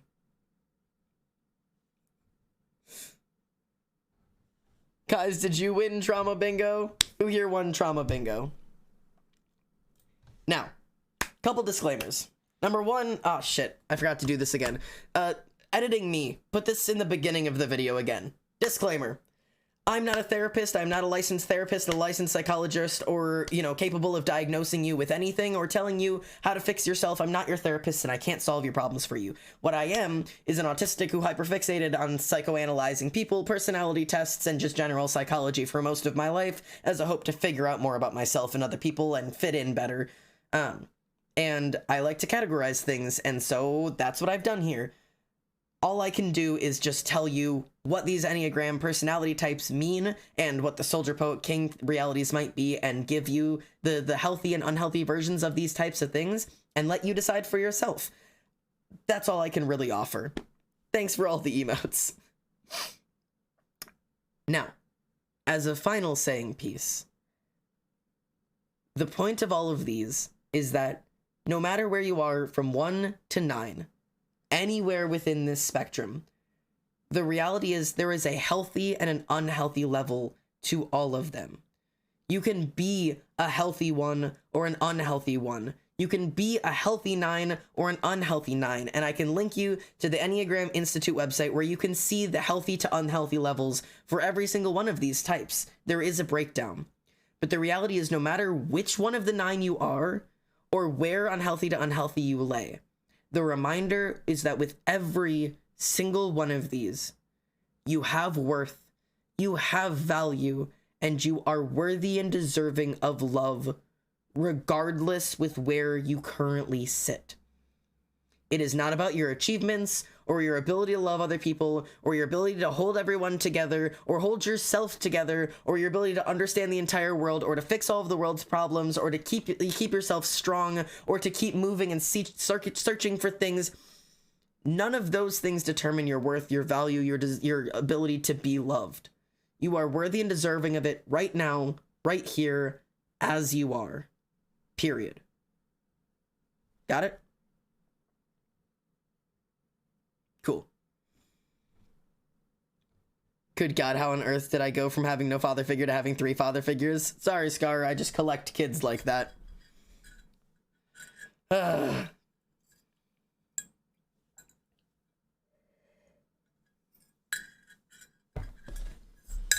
Pride emote, love the pride emote. Very glad, thank you. Glad you like the pride emote. That's my little character. My God, that was good. I'm glad you had a good time. Now, anybody who wasn't here yesterday, this is a little game I'll play with you real quick. If you want to participate, I probably won't add this to the actual video unless it's wanted of me. If you would like to give me your 3 highest scoring ones, I will read you for absolute shit. I will take you apart at the seams and tell you who you are. Just an option. And now that, kids, is why Almost Xander is my and lots of others comfort streamers. I will cry into a basket. All right. So we have some requests. Angsty started off, and then I'll go to Addison as well. And Ink and Sunset. Okay, we'll get to them. We'll get to you. We'll get to you all. All right. Anks, what does it mean to be 486? 486. All right, let's talk. Oh, boy. Let's talk. 486. Oh, gods. All right. Let's start with your base. Your base is both here and here, and they're causing this. So you actually have a double base with a singular effect, right? So 8, wrong soldier. You know where that comes from. That's childhood, man. Angsty, the wrong soldier is the thought of, I have to be strong. Because if I am not strong, the world will come crashing down around me because I have to be strong. I have to tuck away those soft parts of me so that I don't get hurt anymore because I am afraid of being hurt.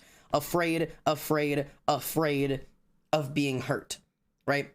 So you have locked up that soft piece of you, but even though you've locked it up, Even though you have put a nice big lock on this and it's all locked away inside of you, you are still scared for the day that it gets out. You are terrified for what happens when everything falls apart and people start seeing for you actually are. And so there is that constant unsureness of yourself and always turning to other people to give you those answers. And that's where your aching is coming in. You're looking for that missing piece of yourself, that missing piece of the world, that part of you that you can't quite seem to find. Where the hell do you think it is? You locked that shit up. Of course, you're always having to turn to others for answers and you're not able to trust yourself. The part of you that you know to trust is locked away in a box. That's what's missing over here. You're aching, you're longing. What are you longing for? It's the piece of you that you put away. Pry yourself open. The thing you're looking for is already in you. All right. Addison, 389. 389. Hanksy saying, oh. Okay. Gifted child. Had to be strong. Had to be the peacekeeper. Number 1, Addison, you've got a shit childhood, didn't you? My deepest apologies. There's probably a lot of trauma sitting in there, and I am not qualified to unpack that for you, but what I can tell you is that it has defined who you currently are. You have 3 causational ones. Forced to be the perfect kid. You're either whatever, it's your beauty, your sport, your talent, your smarts, your academic achievements, whatever it is, you need to be perfect at it. And you absolutely need to be strong. There is no crying in this household. There's absolutely no being weak. You need to be smart. You need to be strong. And you are the peacekeeper. Your household is not a stable one. It is one of turbulence and danger and constantly looking over your shoulder and waiting for everything to fall apart. But here's the thing, right?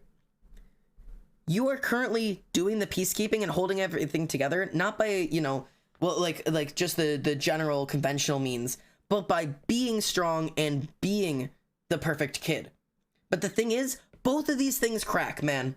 You cannot keep up with either of them forever. Eventually, you are not going to be the smartest, strongest, bravest, best at everything, and every dam breaks eventually.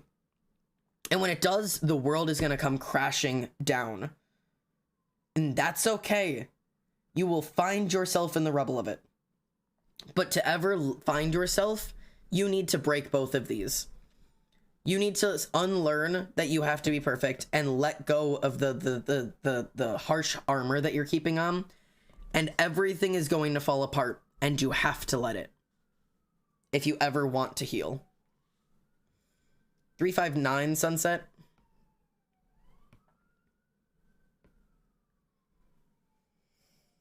Ooh, I don't think we've had a 359 yet. This isn't one I've read. Perfect kid and a peacekeeper. So clearly there's some parental or just general expectations being placed on you that, you are peacekeeping by making everybody happy, by being whoever this perfect kid is. Whether this is the talented kid, the sports kid, the smart kid, the pretty kid, whatever the fuck it is, whatever talent you have that you have absolutely curated to please people, this has been curated to keep the peace. This fake forced version of you that you're curating for that attention, that validation, is been built to keep the peace in whatever situation you are in. But you have locked yourself out of the equation. You've locked yourself out of this because you're trying to observe it from an outside perspective. You've made this fake little version of yourself to keep everyone happy, but that's left this little section of you who wants to understand things, to take that world apart and see how it works on the inside and try to figure out, why do people act like this? Why do people do this? Why does the world turn this way? Why do seasons change? Why does everything? Why? And you haven't yet turned it inside. Turn it into you. Why do I feel the need to be like this? Why is it up to me to keep those peace? Because this right here, this natural poet is a main part of you. It is born to be and living being a poet. When you have that, there's a lot of just desperation to understand truth. Once you start seeing the truth that you are not this person, that you can't hold it all together, I think you'll understand a lot more of the world. 348, I've been read.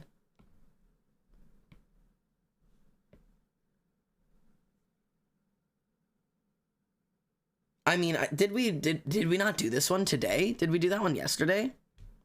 3-4. Oh wait, this is 9. You said 348.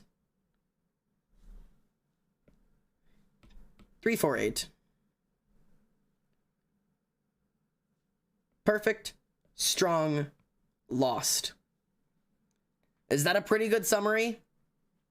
Perfect, strong, lost. And you wonder why? You've locked up the truest pieces of yourself to be strong, and you've perfected a fake version of you curated to get the most attention and praise possible, and you're wondering what life could possibly be missing? What piece of you can't seem to find? I wonder where it could possibly be locked behind. I wonder which box the piece of you might be being hidden from. If you're not being true to you, you're not seeking out your interests, you're not seeking the things you love, you're seeking doing and perfecting whatever gets you the most attention and praise from people, and you're not letting yourself feel and open up and be understood. You are instead, I have to be strong, I have to be strong, I have to be strong, I have to be strong. If you look behind that armor and underneath that pedestal, I bet you will find the piece of yourself and the piece of the world you think is missing. It's already there, mate. It's behind the lockbox. 2 3 5s. 2 3 5. Ooh, hello. Oh, interesting. Okay.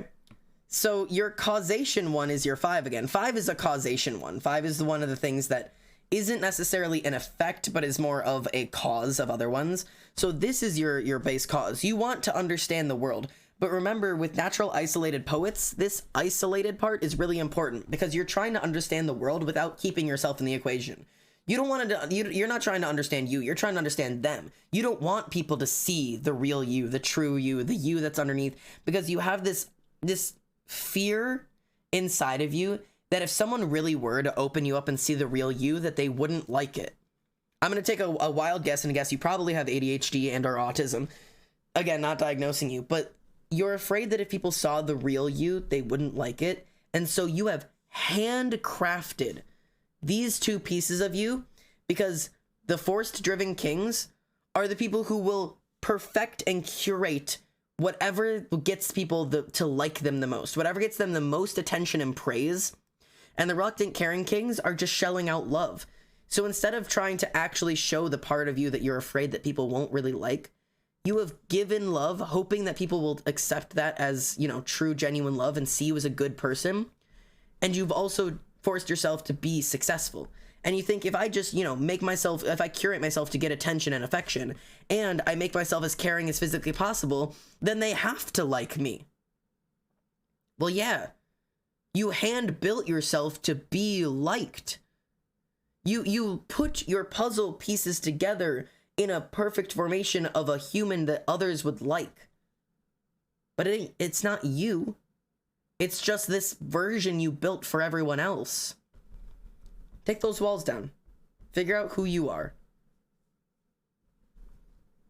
Sorry, Frog Basil. Hopefully that wasn't too harsh.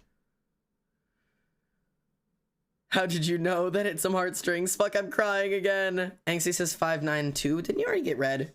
592. Very similar, but we have a slight different thing here. Because your difference here, it's same thing, right? You're afraid that if people saw the real you, that they wouldn't like it. So you become loving and caring. But instead of trying to, find something you're perfect at and make people like you because you're so good at it, you've become desperate instead. You said, if I just give love and give love and give love and give love and give love, then people will come to me, right? Because I'll give and give and give, so people will come to me, and I will create any version of me that I could possibly make to make them stay. Because you are so afraid of people seeing this real version of you, you are desperate. You said, I will be whatever, I will give everything I have, and I will be anything you ask me to be if you'll just stay. You don't have to look inside this box. Don't look here. It's not there. Don't look inside of this. It's not real. Please don't look at it. I will be whatever you want me to be, and I will give, and I will give, and I will give, and I will give if you will just stay, please. And don't look inside my box. Again, you need to drop that, because the people who will actually stay aren't going to stay for you. Because when this version of you that you're afraid of comes out, they're not going to want that.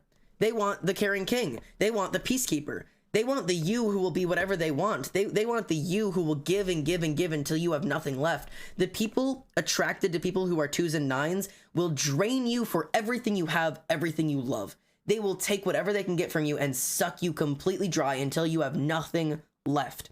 If you want to survive, if you want to get through all of it, if you want to find you, you have to become this. You have to become the real, genuine you. Drop the care. Drop the peacekeeping. Those are your defenses right now, man. All aboard the trauma train. Choo-choo. Ooh, tech. 9, 1, 5.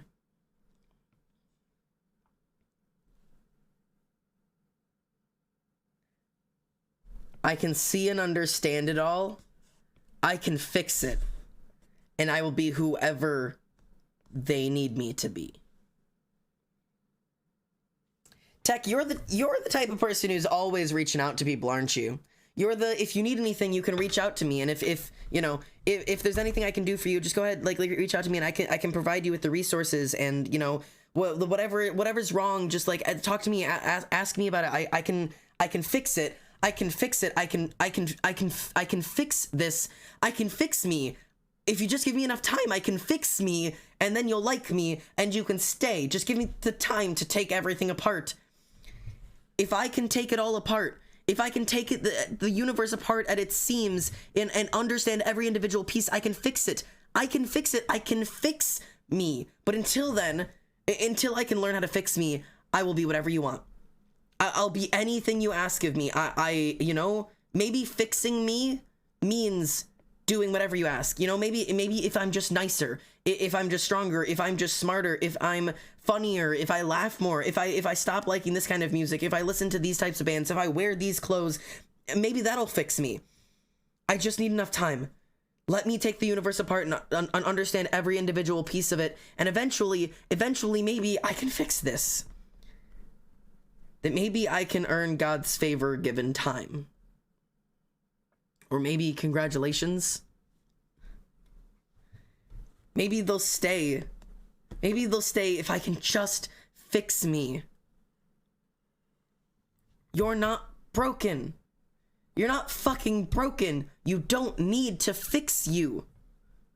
I know you see the world and you see the bad and you want to fix it. And being both a 1 and a 5 means not only do you want to see and understand every aspect of the world, but you want to fix it. It's not enough for you to just see it and understand it. You have to fix it. I have to fix it. But you're not broken, so you can't fix it. There's nothing to fix. The important lines for these is I can finally feel the universe expand, and there is hope. And grace requires nothing of me. It requires nothing of me. You do not need to fix yourself or the world. You are already worthy and deserving of love and hold value exactly how you are right now, today, without understanding it, without fixing it.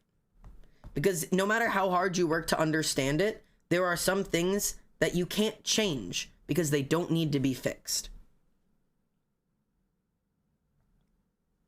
That's the world.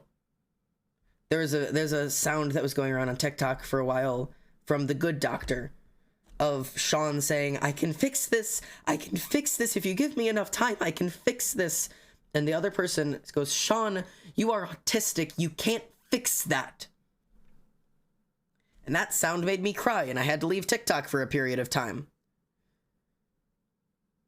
Because there are parts of you that no matter how well you understand them, like autism or ADHD or any disability, whether it is mental or physical, it doesn't matter how much you learn. It doesn't matter how much you take it apart. It doesn't matter how much you study it and look at it from every angle. You can't fix it. It's part of you. There's no changing it. You can learn every coping mechanism in the goddamn world, and it won't make you not autistic. It won't take it away. It's part of you. Stop trying to fix it. Stop trying to fix you. Sorry, I'm emotional about that one because that one hurts a little bit. Also, you did get the trauma bingo, so good job.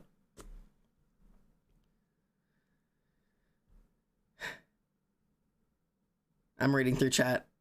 I'm being called out and it ain't even mine. What hits me so hard but makes me relate so much to 9 is doing everything I can to make them stay just so they would never leave, so I wouldn't have to face the harsh reality that they never loved me. I loved someone who didn't give a shit about me. Yeah. Trauma Chain said, chugga chugga sob sob. Oh god. Oh god. Fuck, that's literally what got me into the worst situation of my life. I can fix me. Maybe fixing me means they'll stay. And now I'm crying. You're not broken.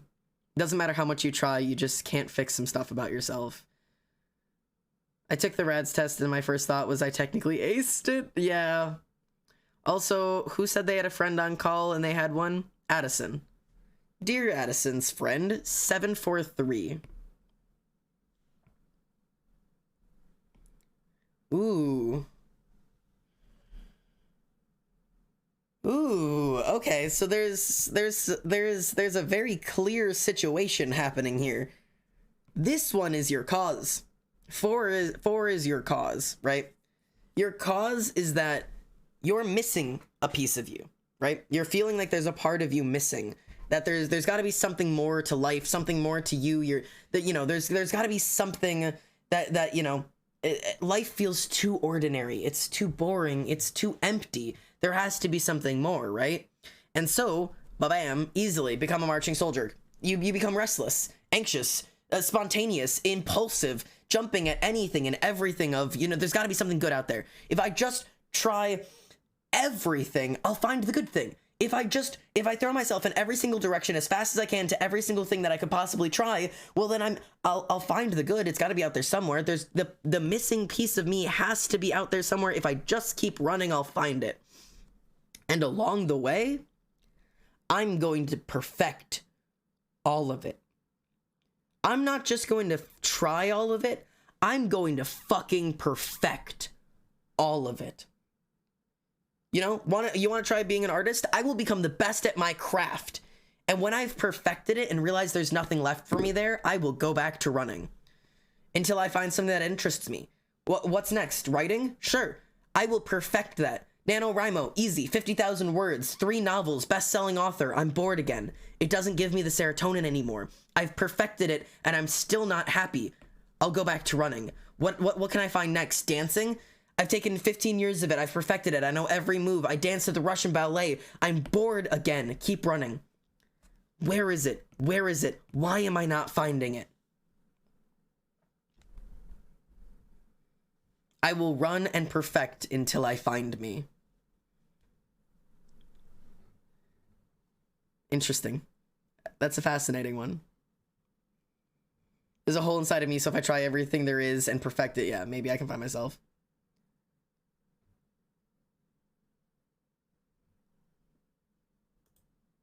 She won't stop laughing. Yeah, that's valid. That's actually, admittedly, that's, that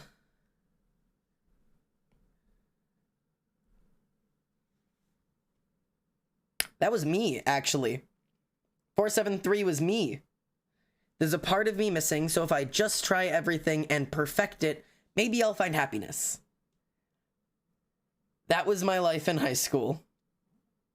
This is what I spent my high school being. And, here's the funny thing, right? I changed a little bit, right? I gave up on this. I realized I was ADHD, I was autistic, I wasn't that smart, I nearly failed out of nursing school, everything seemed to fall apart, and so I gave up on this. I turned away. I realized I can't be the best at everything. So if I can't be the perfect at everything, at least I can give to others. And so I changed from a 3 to a 2.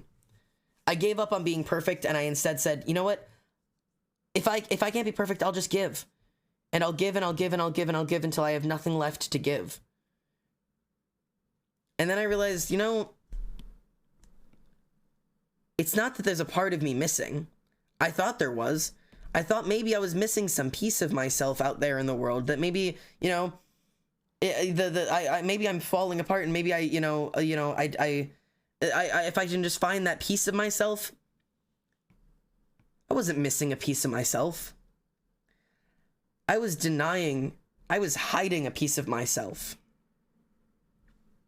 I had turned away from a piece of myself. I'm still that marching soldier. You know? I'm still out there searching for the thing that'll make me happy, the greener pastures, the things that'll make it, you know, perfect.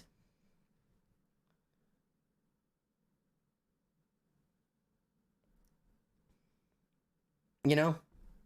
But now I'll just give everything I have and hope that people will like this version of me until I can find the thing that makes me happy. I guess that's the best explanation.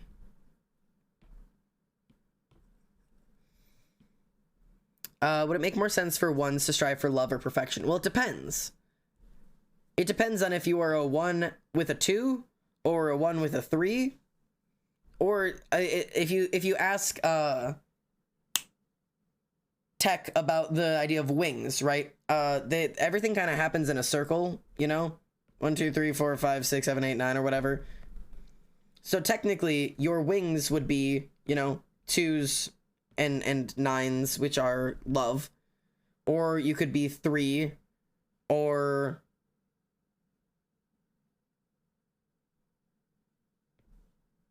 3 or 7, which is a lot of perfection. It really depends on what the other parts of you are. Can you send this chart to the Discord? Yeah, I'll send all of this out once I get a chance to. Yeah. I just don't want this posted out there until I get a chance to post my video, so I should post it this. I'll have the video posted this weekend. I didn't mean to type the 1 Slayer from the Lorax, but what would his number be? I've never seen the Lorax, so I don't know. From what I understand, is this gonna be a VOD? Yeah. Oh, Sunset, did I miss a message? Oh yeah, the idea of, yeah, I can possibly add this piece in. Yeah, from what I understand, he's kind of the concept of a villain who just doesn't really give a shit about the world anymore, and instead has just said, fuck it, you know, I'm just gonna benefit, I'm just gonna, you know, do what I don't give a shit about, I don't give a shit about the world, I'm just gonna do, you know, whatever benefits me the most. So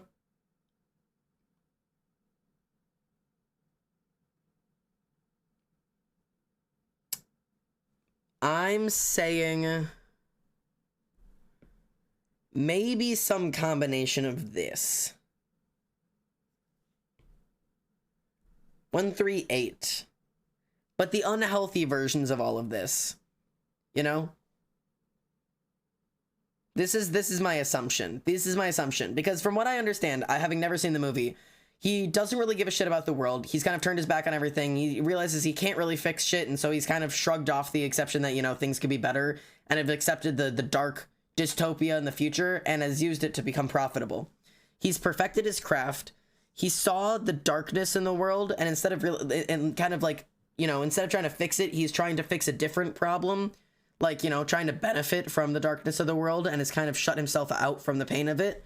And I definitely sense with a lot of villains, there's a lot of that, like, childhood, you know, I was wronged, I was hurt, and therefore I've locked myself off from it. Cut all this off, shut out. You know, I don't give a shit. So that would be my assumption, having never actually seen the movie. It would be these.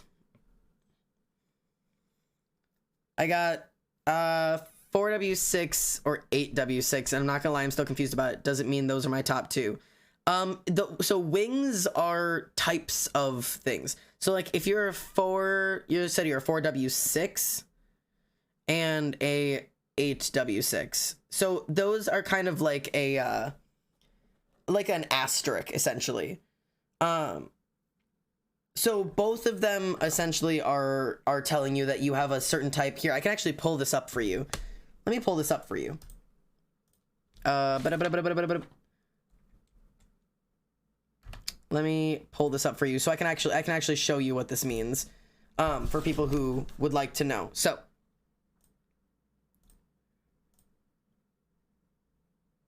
all right, Enneagram types. Beep. Let me see if I can make this visible for everybody. Oh wait, hang on.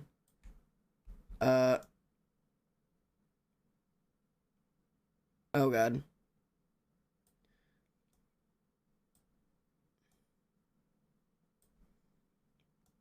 All right. Okay. Enneagram types. There we go. So these are the Enneagram types. You can go and look these up for you. So the Enneagram, it has a bunch of different connections. So you said you were a 4 or an 8 type 6. So if you were to say, all right, I think I'm an 8 with a 6 wing, right? So if you see, these are the kind of the way that the circle goes. 1 and 9 is at the top, and then 1, 2, 3, 4, 5, 6, 7, 8, and then it goes around in that circle. And these are the different connections in which directions you go. Oh, and I don't even see 8 wing 6, because normally you do the ones that are next to you. You know, 8 wing 7 or 8 wing 9. And usually there's a little bit more explanation, but so like 8 with a wing 7, right? It's called the Maverick, I suppose, which is essentially the concept of you've been wronged, and so you've kind of you've cut yourself off from the soft parts of you, and you've decided to become strong, but you are still at part 7, which means you're still, like, in my head, the marching soldier, meaning you're always going to be searching for the better things in life and constantly be searching for the next thing. So you've become hardened. And honestly, this might actually be what Onceler would end up being. You've become hardened to the world and decided that you are going to constantly be searching for the best in life. And then the bear would be an 8 with a 9 wing. So being a wronged soldier, being like, you know, hardened and, you know, very heavy and very like, you know, like you've isolated yourself from the world, but also becoming the peacekeeper. So you've become the bear, you know? You've become like, I will avoid conflict in any way I can be, but being hardened to it, as in like you've just turned yourself completely away from it. But yeah, there's all of these different things. Go and read up on whatever your type ends up being. And like you can find to say like, I'm an enthusiast, I'm the 7, right? Busy, variety seeking, spontaneous, versatile, acquisitive, scattered. You can go find your basic fears and your basic desires. You can read your overview, and then you can go down and you can find your levels of development. So these are the ones that have a lot to, you know, this is where it's important, because 7 is my highest score. So yeah, at a level 1, I'm at my best. I assimilate experiences in depth. I'm deeply grateful. I'm appreciative for everything I have. I am awed by the simple wonders in life, imitations of spiritual reality, boundless goodness. I'm highly responsive, excitable. I'm extroverted. Stimuli brings immediate responses. Everything is invigorating, lively, spontaneous, cheerful, accomplished givers. I do different things well. I'm multi-talented, practical, productive.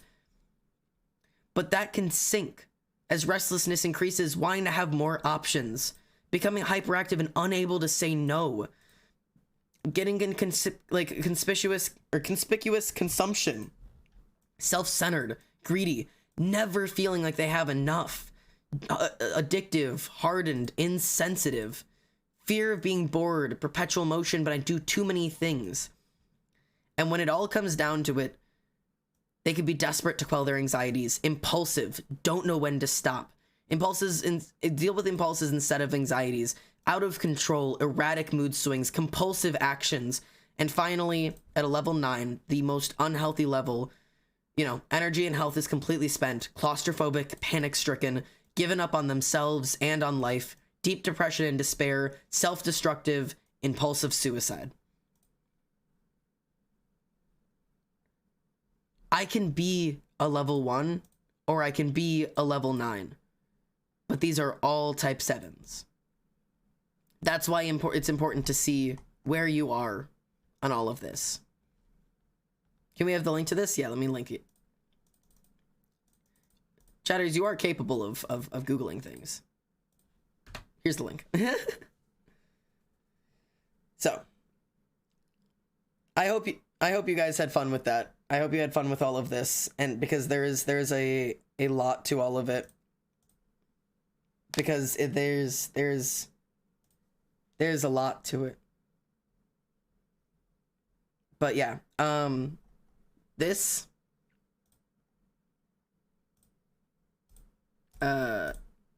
go and find this album and go take a listen, you know? Go listen to these songs. It is worth your time. I swear it is. The Enneagram songs are worth your time to go in and listen to.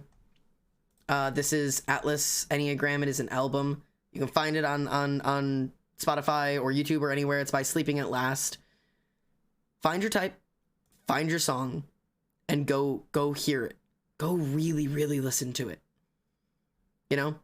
I played all of them on stream yesterday. If you want to go watch the VOD, I played every single one of them.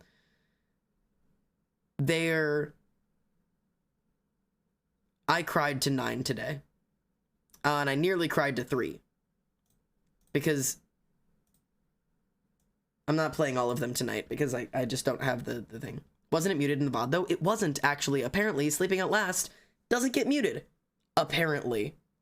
So, you can go watch the VOD.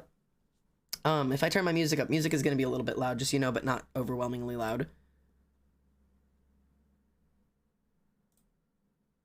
These, if this is your type, this is going to be the song that takes you out. These are going to be the things that will call you out on the things that hurt and make you realize the things that you need to hear. Maybe I'm gonna, you know?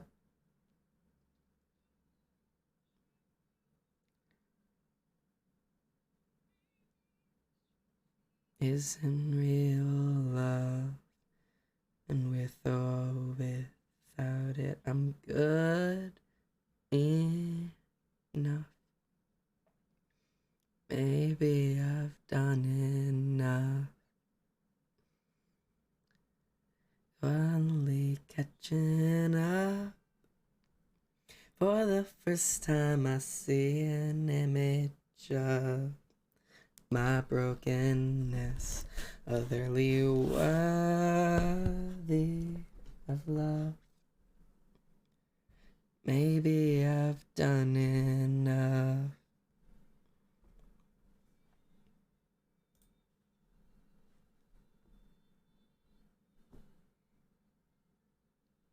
Worthy of love, despite it all.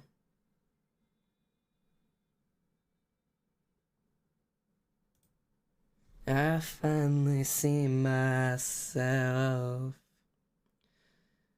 through the eyes of no one else.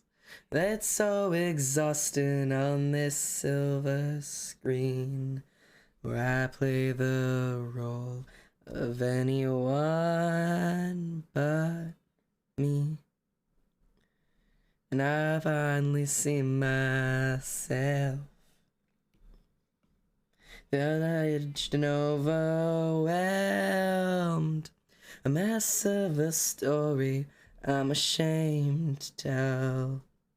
I'm slowly learning how to break this spell, and I finally see myself.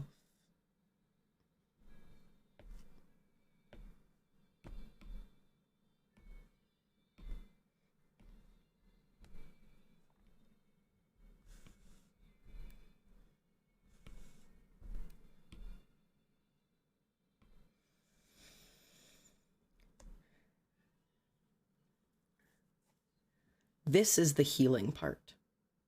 To let my heart feel what it feels. Gold, silver, bronze, no value here.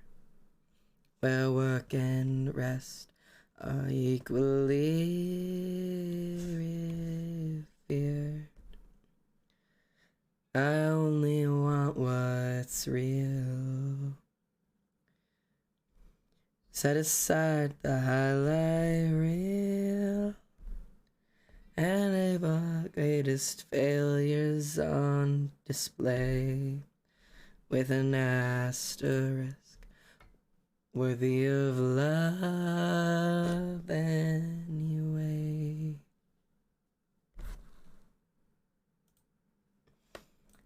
Anyways, that's number 3, and the last one I'm leaving you on because I feel the need to. I'm not playing all of them tonight. Please go listen to them on your own time because I'm telling you right now, they are worth every goddamn second of it, and I have listened to them about 1,000,000 times today, each. So yeah, just go enjoy them, but I'm not leaving today without playing you 9. Because I sobbed to this one today. Like a big old bitch baby. Because 9's is this.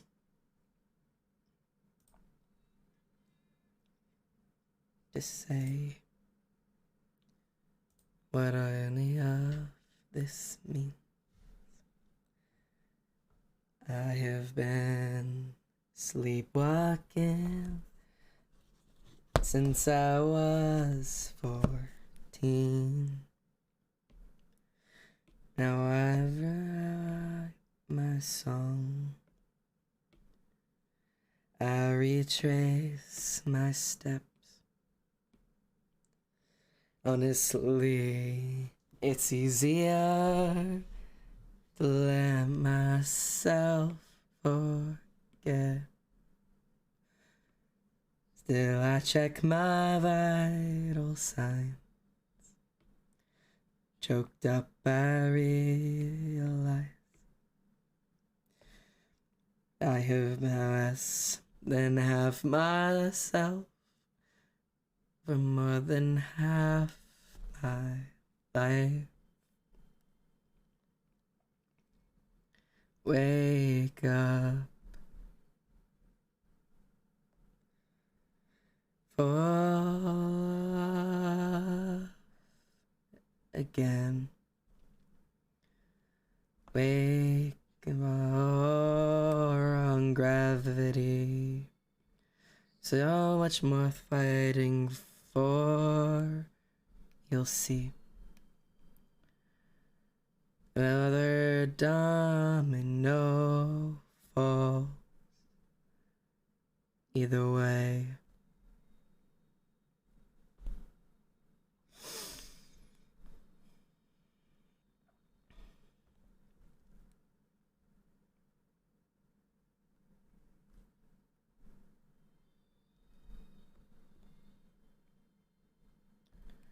It looks like empathy. Will understand all sides. I'm just trying to find myself through someone else's eyes. So show me what to do to restart this heart of mine. How do I forgive myself for losing so much time? Wake up. Up your sleeves. It's a chain reaction in your heart. Muscle memory, remembering who you are. So end up and fall in love and again and again. Wage war, gravity. Much more worth fighting for. You'll see. Another domino fall. And another domino fall. Little at a time, I feel more alive. With sail tip and feel all of it. It's uncomfortable, but right. We were born to try to see each other through. To know and love ourselves and others well. It's the most difficult and meaningful work we'll ever do.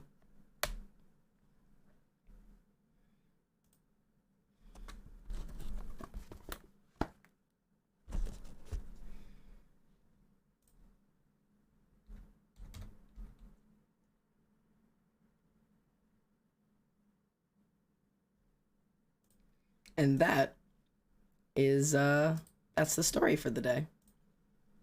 So hopefully you guys maybe you cried a shit ton during this. My deepest apologies if you did, but hopefully you feel like you learned something. Obviously this VOD will be up and the edited version will be up, and there's so many bits and pieces that you can see and learn and enjoy. But go learn about yourself. And yeah, exactly like Jack was saying, this song feels like it's the sad, wise voice in your head getting a body and sitting down and talking with that broken younger self. And you realize it's not a random person, it's you in the future. It's healing.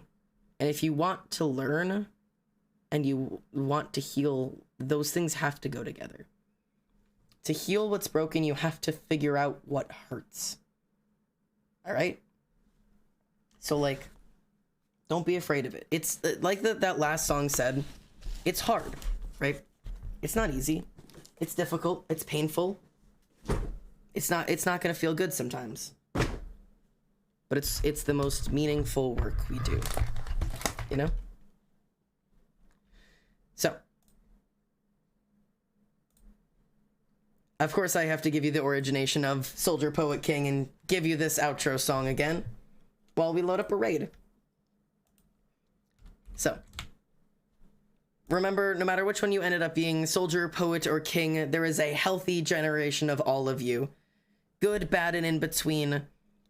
You are right in all of your forms. Worthy of love and absolutely holding value as you are, right here, right now. Broken or not. Even the broken are worthy of love, and you still hold value. A shattered crown is still made of gold. You're worth it, all right? I'm sending you to Avi today. Please take a deep care for her. Tell her how much we love her. Support her. Tell her how worthy of love she is. Tell her how much we care about her. And take care of yourself too, okay? Alrighty? You are made of gold, my loves. Now go, my children. Spread my love to the world. And to yourself. Night, chatters. Ole, ole, ole.